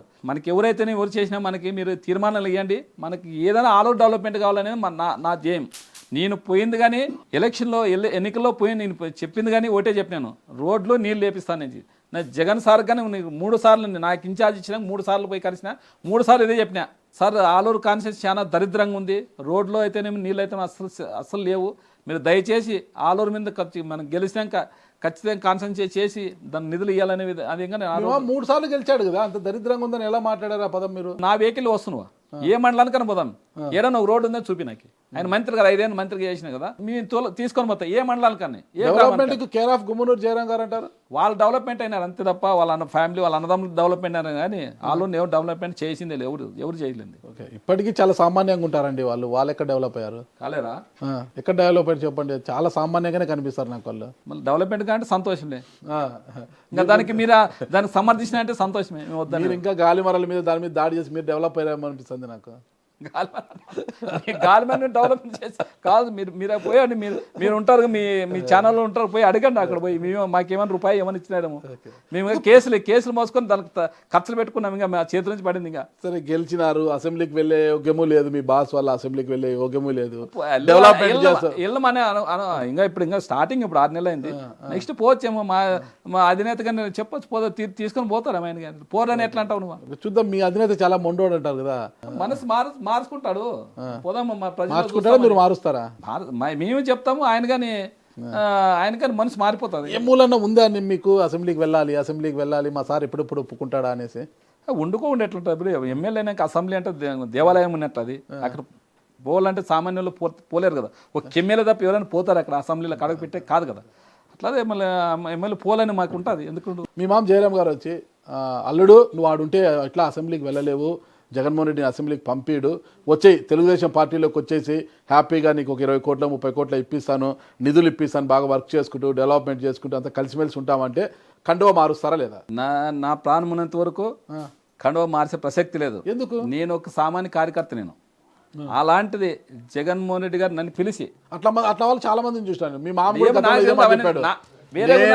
మార్చే ప్రసక్తే లేదు అని. ఒకరికత్త నాకు అవసరం లే, ఒకరికత్త నాకు అవసరం లేదు. నేను ఒక సామాన్య కార్యకర్త. మీరు కానీ చూసినారు ఇల్లు ఎట్లుందో, మా చిప్గిల్లు ఎట్లుందో. అలాంటిది జగన్మోహన్ రెడ్డి పిలిచి నాకు జనవరి 10వ తారీఖు పిలిచి నీకు ఎమ్మెల్యే టికెట్ ఇస్తున్నాను నువ్వు పోయి ప్రచారం చేసుకోపని పిలిచి నన్ను ఇచ్చినాడు కాబట్టి నాకేం అవసరం లేదు. నేను నా కట్ట కాలే వరకు నేను వైసీపీలోనే ఉంటా, నేను చనిపోయినా నా శవం పైన వైసీపీ కండువా కప్పాలి అన్న ఎమ్మెల్యేలు కూడా ఈరోజు పార్టీలు ఫిరాయించి తెలుగుదేశం పార్టీలో ఉన్నారు. వేరే నాకు ఒకరితో అవసరం లేదు. నాకు నా సిద్ధాంతం నాది వేరు. ప్రమాణం చేయండి. ప్రమాణం చేసి చెప్తున్నా, నేను పార్టీ విరూపాక్షని నేను రాజకీయాల్లో ఉన్నంత వరకు వైఎస్ఆర్ కాంగ్రెస్ పార్టీలోనే ఉంటా, జెండా మారను, జెండా వీడను అని ప్రమాణం చేయండి. ప్రమాణం చేసే పని ఎందుకు? మాల్లో ఉన్నాక మాట చెప్తాను చాలు అంతేనంటారా? మాలలో ఉండి మరి చెప్తున్నారు. లేదు పార్టీ మనం రాజకీయాలనుక దూరం ఉంటాం కానీ పార్టీ నాకు అవసరం. పార్టీ మారు రాజకీయాలకి ఏమన్నట్టు దూరం కొంటే పోతాం, ఓకే, అంత తప్ప పార్టీ మారని మేము మారం. మామతో కలిసి జర్నీ చేయాలనే ఆలోచన ఉందా? వేరు పార్టీలో ఉన్నా కూడా మామతో కలిసి జర్నీ చేయాలనేసి. జర్నీ మనం చేయాలని వాళ్ళు చేసుకోలేదు లేరు. ఓకే, అంత ఎదిగి పోయారంటారా? ఓకే, నన్ను గెలిపిస్తే ఆలూరును డెవలప్ చేస్తానని హామీ ఇచ్చారు కదా ఎన్నికల్లో. మరి ఏం డెవలప్ చేస్తారు? ఇప్పుడు గవర్నమెంట్ లేదు, మీకు ఫండ్ ఇవ్వదు, పార్టీ ఫండ్ మీకు గవర్నమెంట్ ఫండ్ ఇవ్వదు, ఓడిపోయిన ఎమ్మెల్యే గారు ఇస్తే వీరభద్ర గౌడ్ గారికి ఇస్తారు. ఆయన ఏమైనా లెటర్స్ పెట్టుకుంటే పలానా రోడ్లకనో కాలువకనో ఆయనకి ఇస్తారు. మీకైతే ఒక రూపాయి కూడా రాదు, మీకు ఎస్డిపి నిధులు ఏమి రావు. మళ్ళీ పరిస్థితి ఏంటి? ప్రజలకు ఏం చెప్తారు? నేను ఎమ్మెల్యేగా గెలిచినతోనే ఆఫీసర్లతో 6 మండలాల దగ్గర ఎట్లా, ఎందుకంటే ప్రతి గ్రామం రిపోర్ట్ నాతో ఉంది. ఏ రోడ్ ఎట్లుంది, ఏ గ్రామానికి వెళ్తాం, మొత్తం 6 మండలాలు మొత్తం చెప్పి నేను ఎస్టిమేషన్ వేయించి, నేను గెలిచినతో 3 నెలలకే ఎస్టిమేషన్ వేయించి మొన్న కలెక్టర్ గారికి 3 నెలల క్రితం కలెక్టర్ గారు మొత్తం డేటా ఇచ్చిన. నేను ఆ రోజు మన చంద్రబాబు నాయుడు గారు పత్తికొండకు వస్తుంటే ఆఫీసర్లతో డేటా లేదు, ఆలూరుది డేటా లేదు, వీరభద్రగౌడ్తో డేటా లేదు. నన్ను అడిగినారు, వాళ్ళందరూ నన్ను అడిగినారు. నేను ఇస్తే విత్తిన 5 నిమిషాల వరకు డేటా పెట్టినా. 6 మండలాల రోడ్లు డెవలప్మెంట్ది వాళ్ళకి పెట్టినాను. నేను ఇచ్చినాను, కలెక్టర్ గారికి ఇచ్చినాను. అదేవిధంగా మన జిల్లా మంత్రి వచ్చినారు కదా నిమ్మల రామాయణాడు, ఆయనకని ఇచ్చిన. సార్ మా ఆలూరు డెవలప్మెంట్ చేయండి సార్, రోడ్లు చాలా దరిద్రంగా ఉన్నాయి. మా ఆలూరు పక్క నేను కలెక్టర్ గారికి పోయినప్పుడు చెప్తుంటాను, సార్ మీరు మా ఆలూరుకి ఒకసారి విజిట్ చేయాలి సార్, మీరు చేస్తే మా ఆలూరు ఎట్లా చూడండి సార్, మీరు డెవలప్మెంట్ కావాలి సార్, మేము చేయాలి సార్ అని చెప్తాను. అంటే నాకేమి, నేను గెలిచినాను కాబట్టి ఎవరు చేసినా ఒకటే డెవలప్మెంట్, మేము మా ఆలూరు డెవలప్మెంట్ కావాలని చెప్తాను. నేను మొత్తం ఇచ్చిన డేటా. మొన్ననే హెబ్టం నుంచి కురుకుందికి ఆ ఊర్లో ఆ గ్రామంలోనైతే నేను అన్ని గ్రామంలో తిరిగినారు కదా, ప్రతి గ్రామంలో పోతే వాళ్ళు అసలు ఏడ్చేదోటి తక్కువ ఆ గ్రామస్తులు. నీళ్ళని ఆయన మంత్రి గారిని 5 సంవత్సరాలు అడిగినారంట, ఆయన ఏం పట్టించుకోలేదన్నారు. నేను పోయినా అదే మొన్ననే ఐఏబీ మీటింగ్లోన కలెక్టర్ గారికి, సార్ ఇది ఒక్కటి ఎస్టిమేషన్ వేయించి 30 లక్షలు పైప్ లైన్ వస్తుంది, ఎస్టిమేషన్ వేయించి కలెక్టర్ గారికి ఇచ్చిన. నేను సార్ దయచేసి ఇది ఒక్కటి చేయండి సార్, చాలా గ్రామంలో నీటి కొరత చాలా ఉందని చెప్పిన. నేనంటే మా ఆలూరు తరఫున ప్రతిదీ డెవలప్మెంట్ కోసం నేను అధికారులకు ఇస్తూనే ఉంటాను. ఏమి ఇచ్చినా అది కంఠశోష అవుతుంది తప్పితే ఏం డెవలప్మెంట్ జరగదు కదా. అది అది అధికారంలో వాళ్ళు. ప్రజలకు ఏం సమాధానం చెప్తారు? నేను అదే చెప్తాను. నేను డెవలప్మెంట్ నేను ఇచ్చినాను, నా లెటర్ ప్యాడ్లు తీసుకొని పక్క ప్రూఫ్తో ఇచ్చిన. నేను మనమంతా ఇస్తున్నాము, వాళ్ళు చేయకుండా నా తప్పు కాదు కదా. మా జగన్మోహన్ రెడ్డి మా అధికారం పార్టీలో వచ్చింటే మేము స్వయాన పోయి సీఎం దగ్గర పోయి నేను కూర్చొని తీసుకొని వస్తుంటే నిధులను. సరే, డెవలప్మెంట్ విషయం పక్కన పెడితే మీ నియోజకవర్గంలో ప్రధానంగా ఇప్పుడు ఒక సమస్య ఉంది, యురేనియం. కపటాల పరిధిలో యురేనియం తవ్వకాలు చేస్తూ ఉంటారు. ఇప్పటికే నమూనాలు సేకరించే పనులు ఉన్నారు. ప్రతి భూముల్లో కూడా పెద్ద పెద్ద గోయిలు పెట్టేశారు. రైతులంతా వ్యతిరేకిస్తున్నారు, వామపక్షాలంతా వాళ్ళకి మద్దతుగా నిలబడ్డాయి. దాని గురించి మీ కామెంట్ ఏంటి? అసలు మీ కామెంట్ పోయినాం కదా, సపోర్ట్ ఇచ్చినాం కదా మేము పోయినాము. అంతా మొత్తం మన రాష్ట్రం అంతా మొత్తం ఏ ఛానల్ చూసినా మందే వచ్చింది. ఆ రోజు పోయినా ఒప్పుకునే ప్రసక్తి లేదు.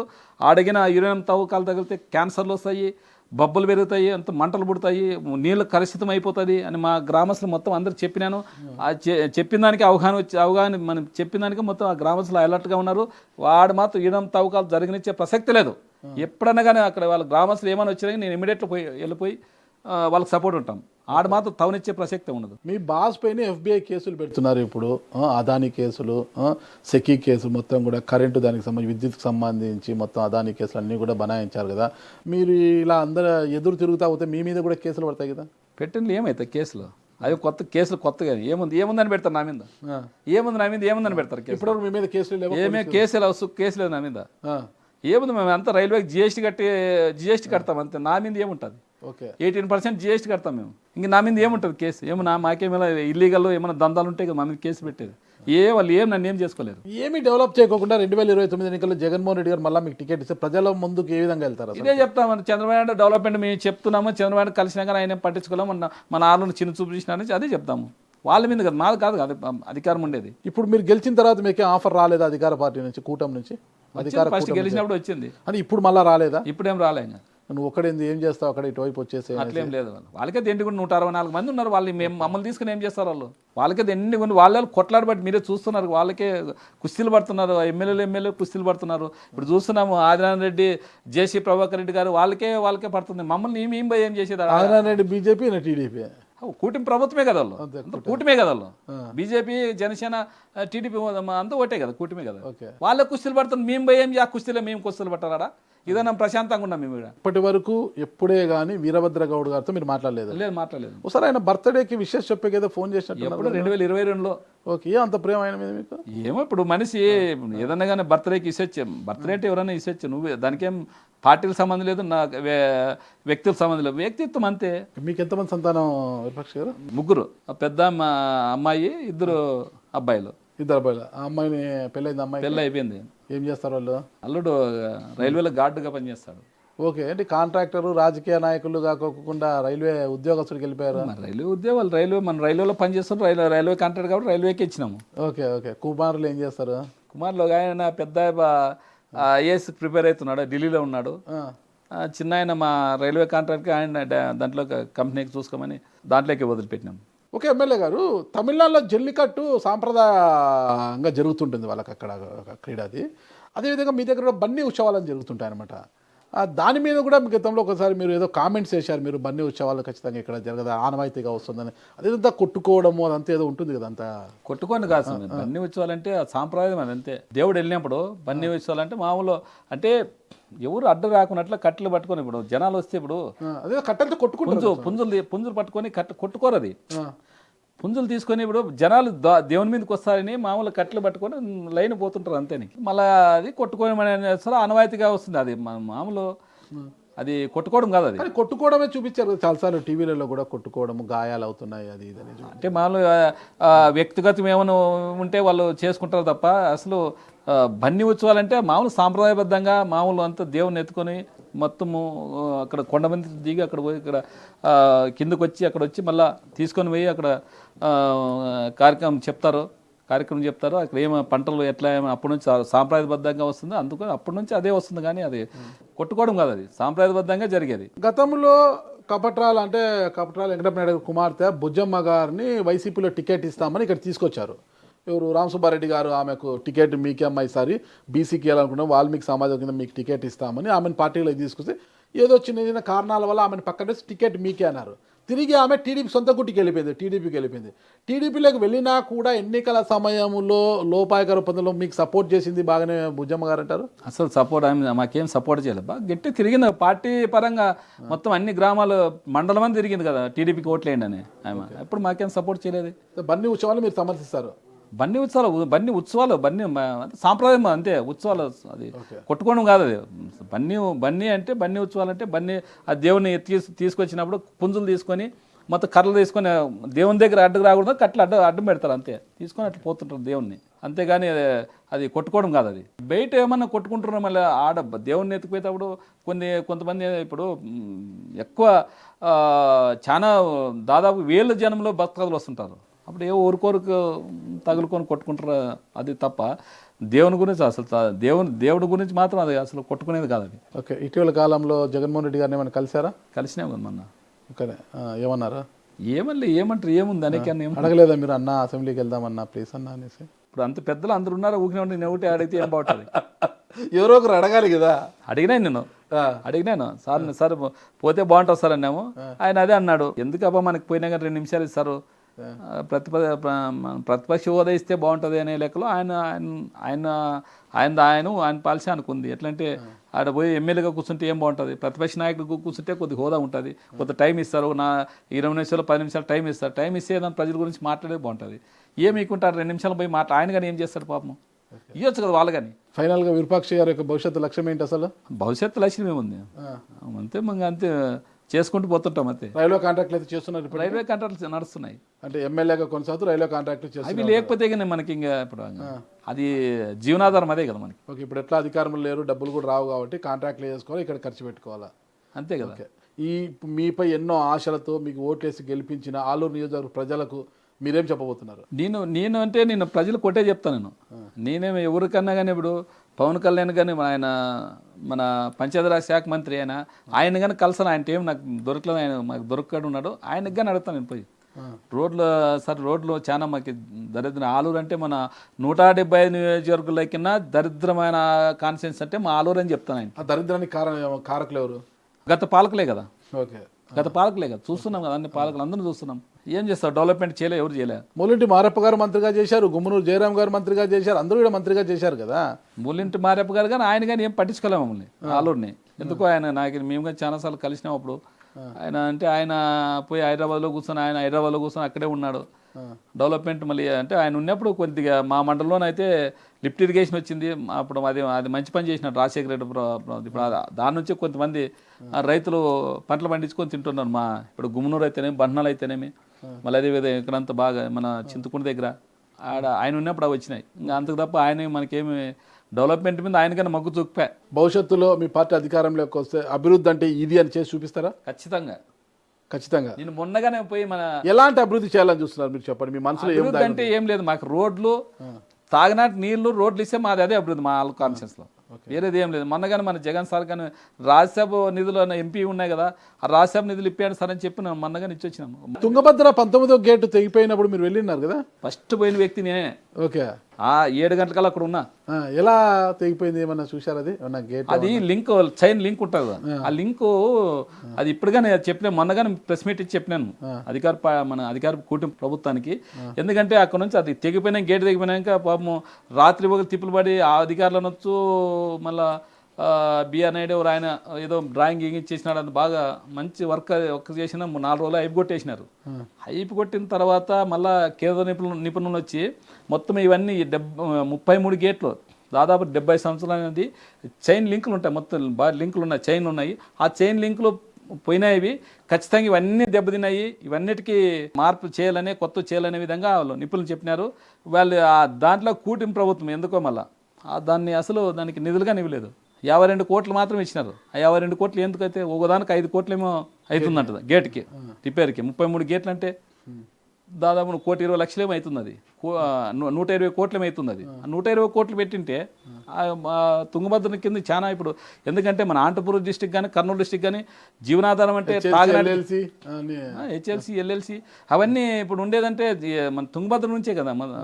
తాగునీటి సమస్య కానీ సాగునీటి కానీ 2 జిల్లాలు, అనంతపురం అయితేనేమి కర్నూలు అయితేనేమి 2 జిల్లాలకు పారుతున్నాయి. దాన్ని దృష్టిలో పెట్టుకున్నట్ల చంద్రబాబు నాయుడు గారు దాన్ని అస్సలు పట్టించుకోలేడు. దానికి వాళ్ళు చెప్పిన దానికే అటుకే అయిపోయింది. ఆయనకేం చాలా గొప్ప బిఆర్ నాయుడు ఎవరు ఆయనకి చాలా గొప్ప సన్మానం చేసినారు కదా, ఆయన్నే సలహాదారుని పెట్టుకున్నారు, కానీ దీనికి మాత్రం ఆయన నిధులు ఇలా. ఓకే, ఎమ్మెల్యే గారు మీరు ఆశించినట్టుగా ఖచ్చితంగా భవిష్యత్తులోనైనా మీకు పవర్ రావాలి, మీ పార్టీ అధికారంలో ఉన్నప్పుడు మీరు ఎమ్మెల్యే గెలిచి మీరు కలలు కన్న అభివృద్ధిని ఆలూరు నియోజకవర్గంలో చేసి చూపిస్తారని ఆశిస్తున్నాను. Thank you. నమస్తే అండి. నమస్తే.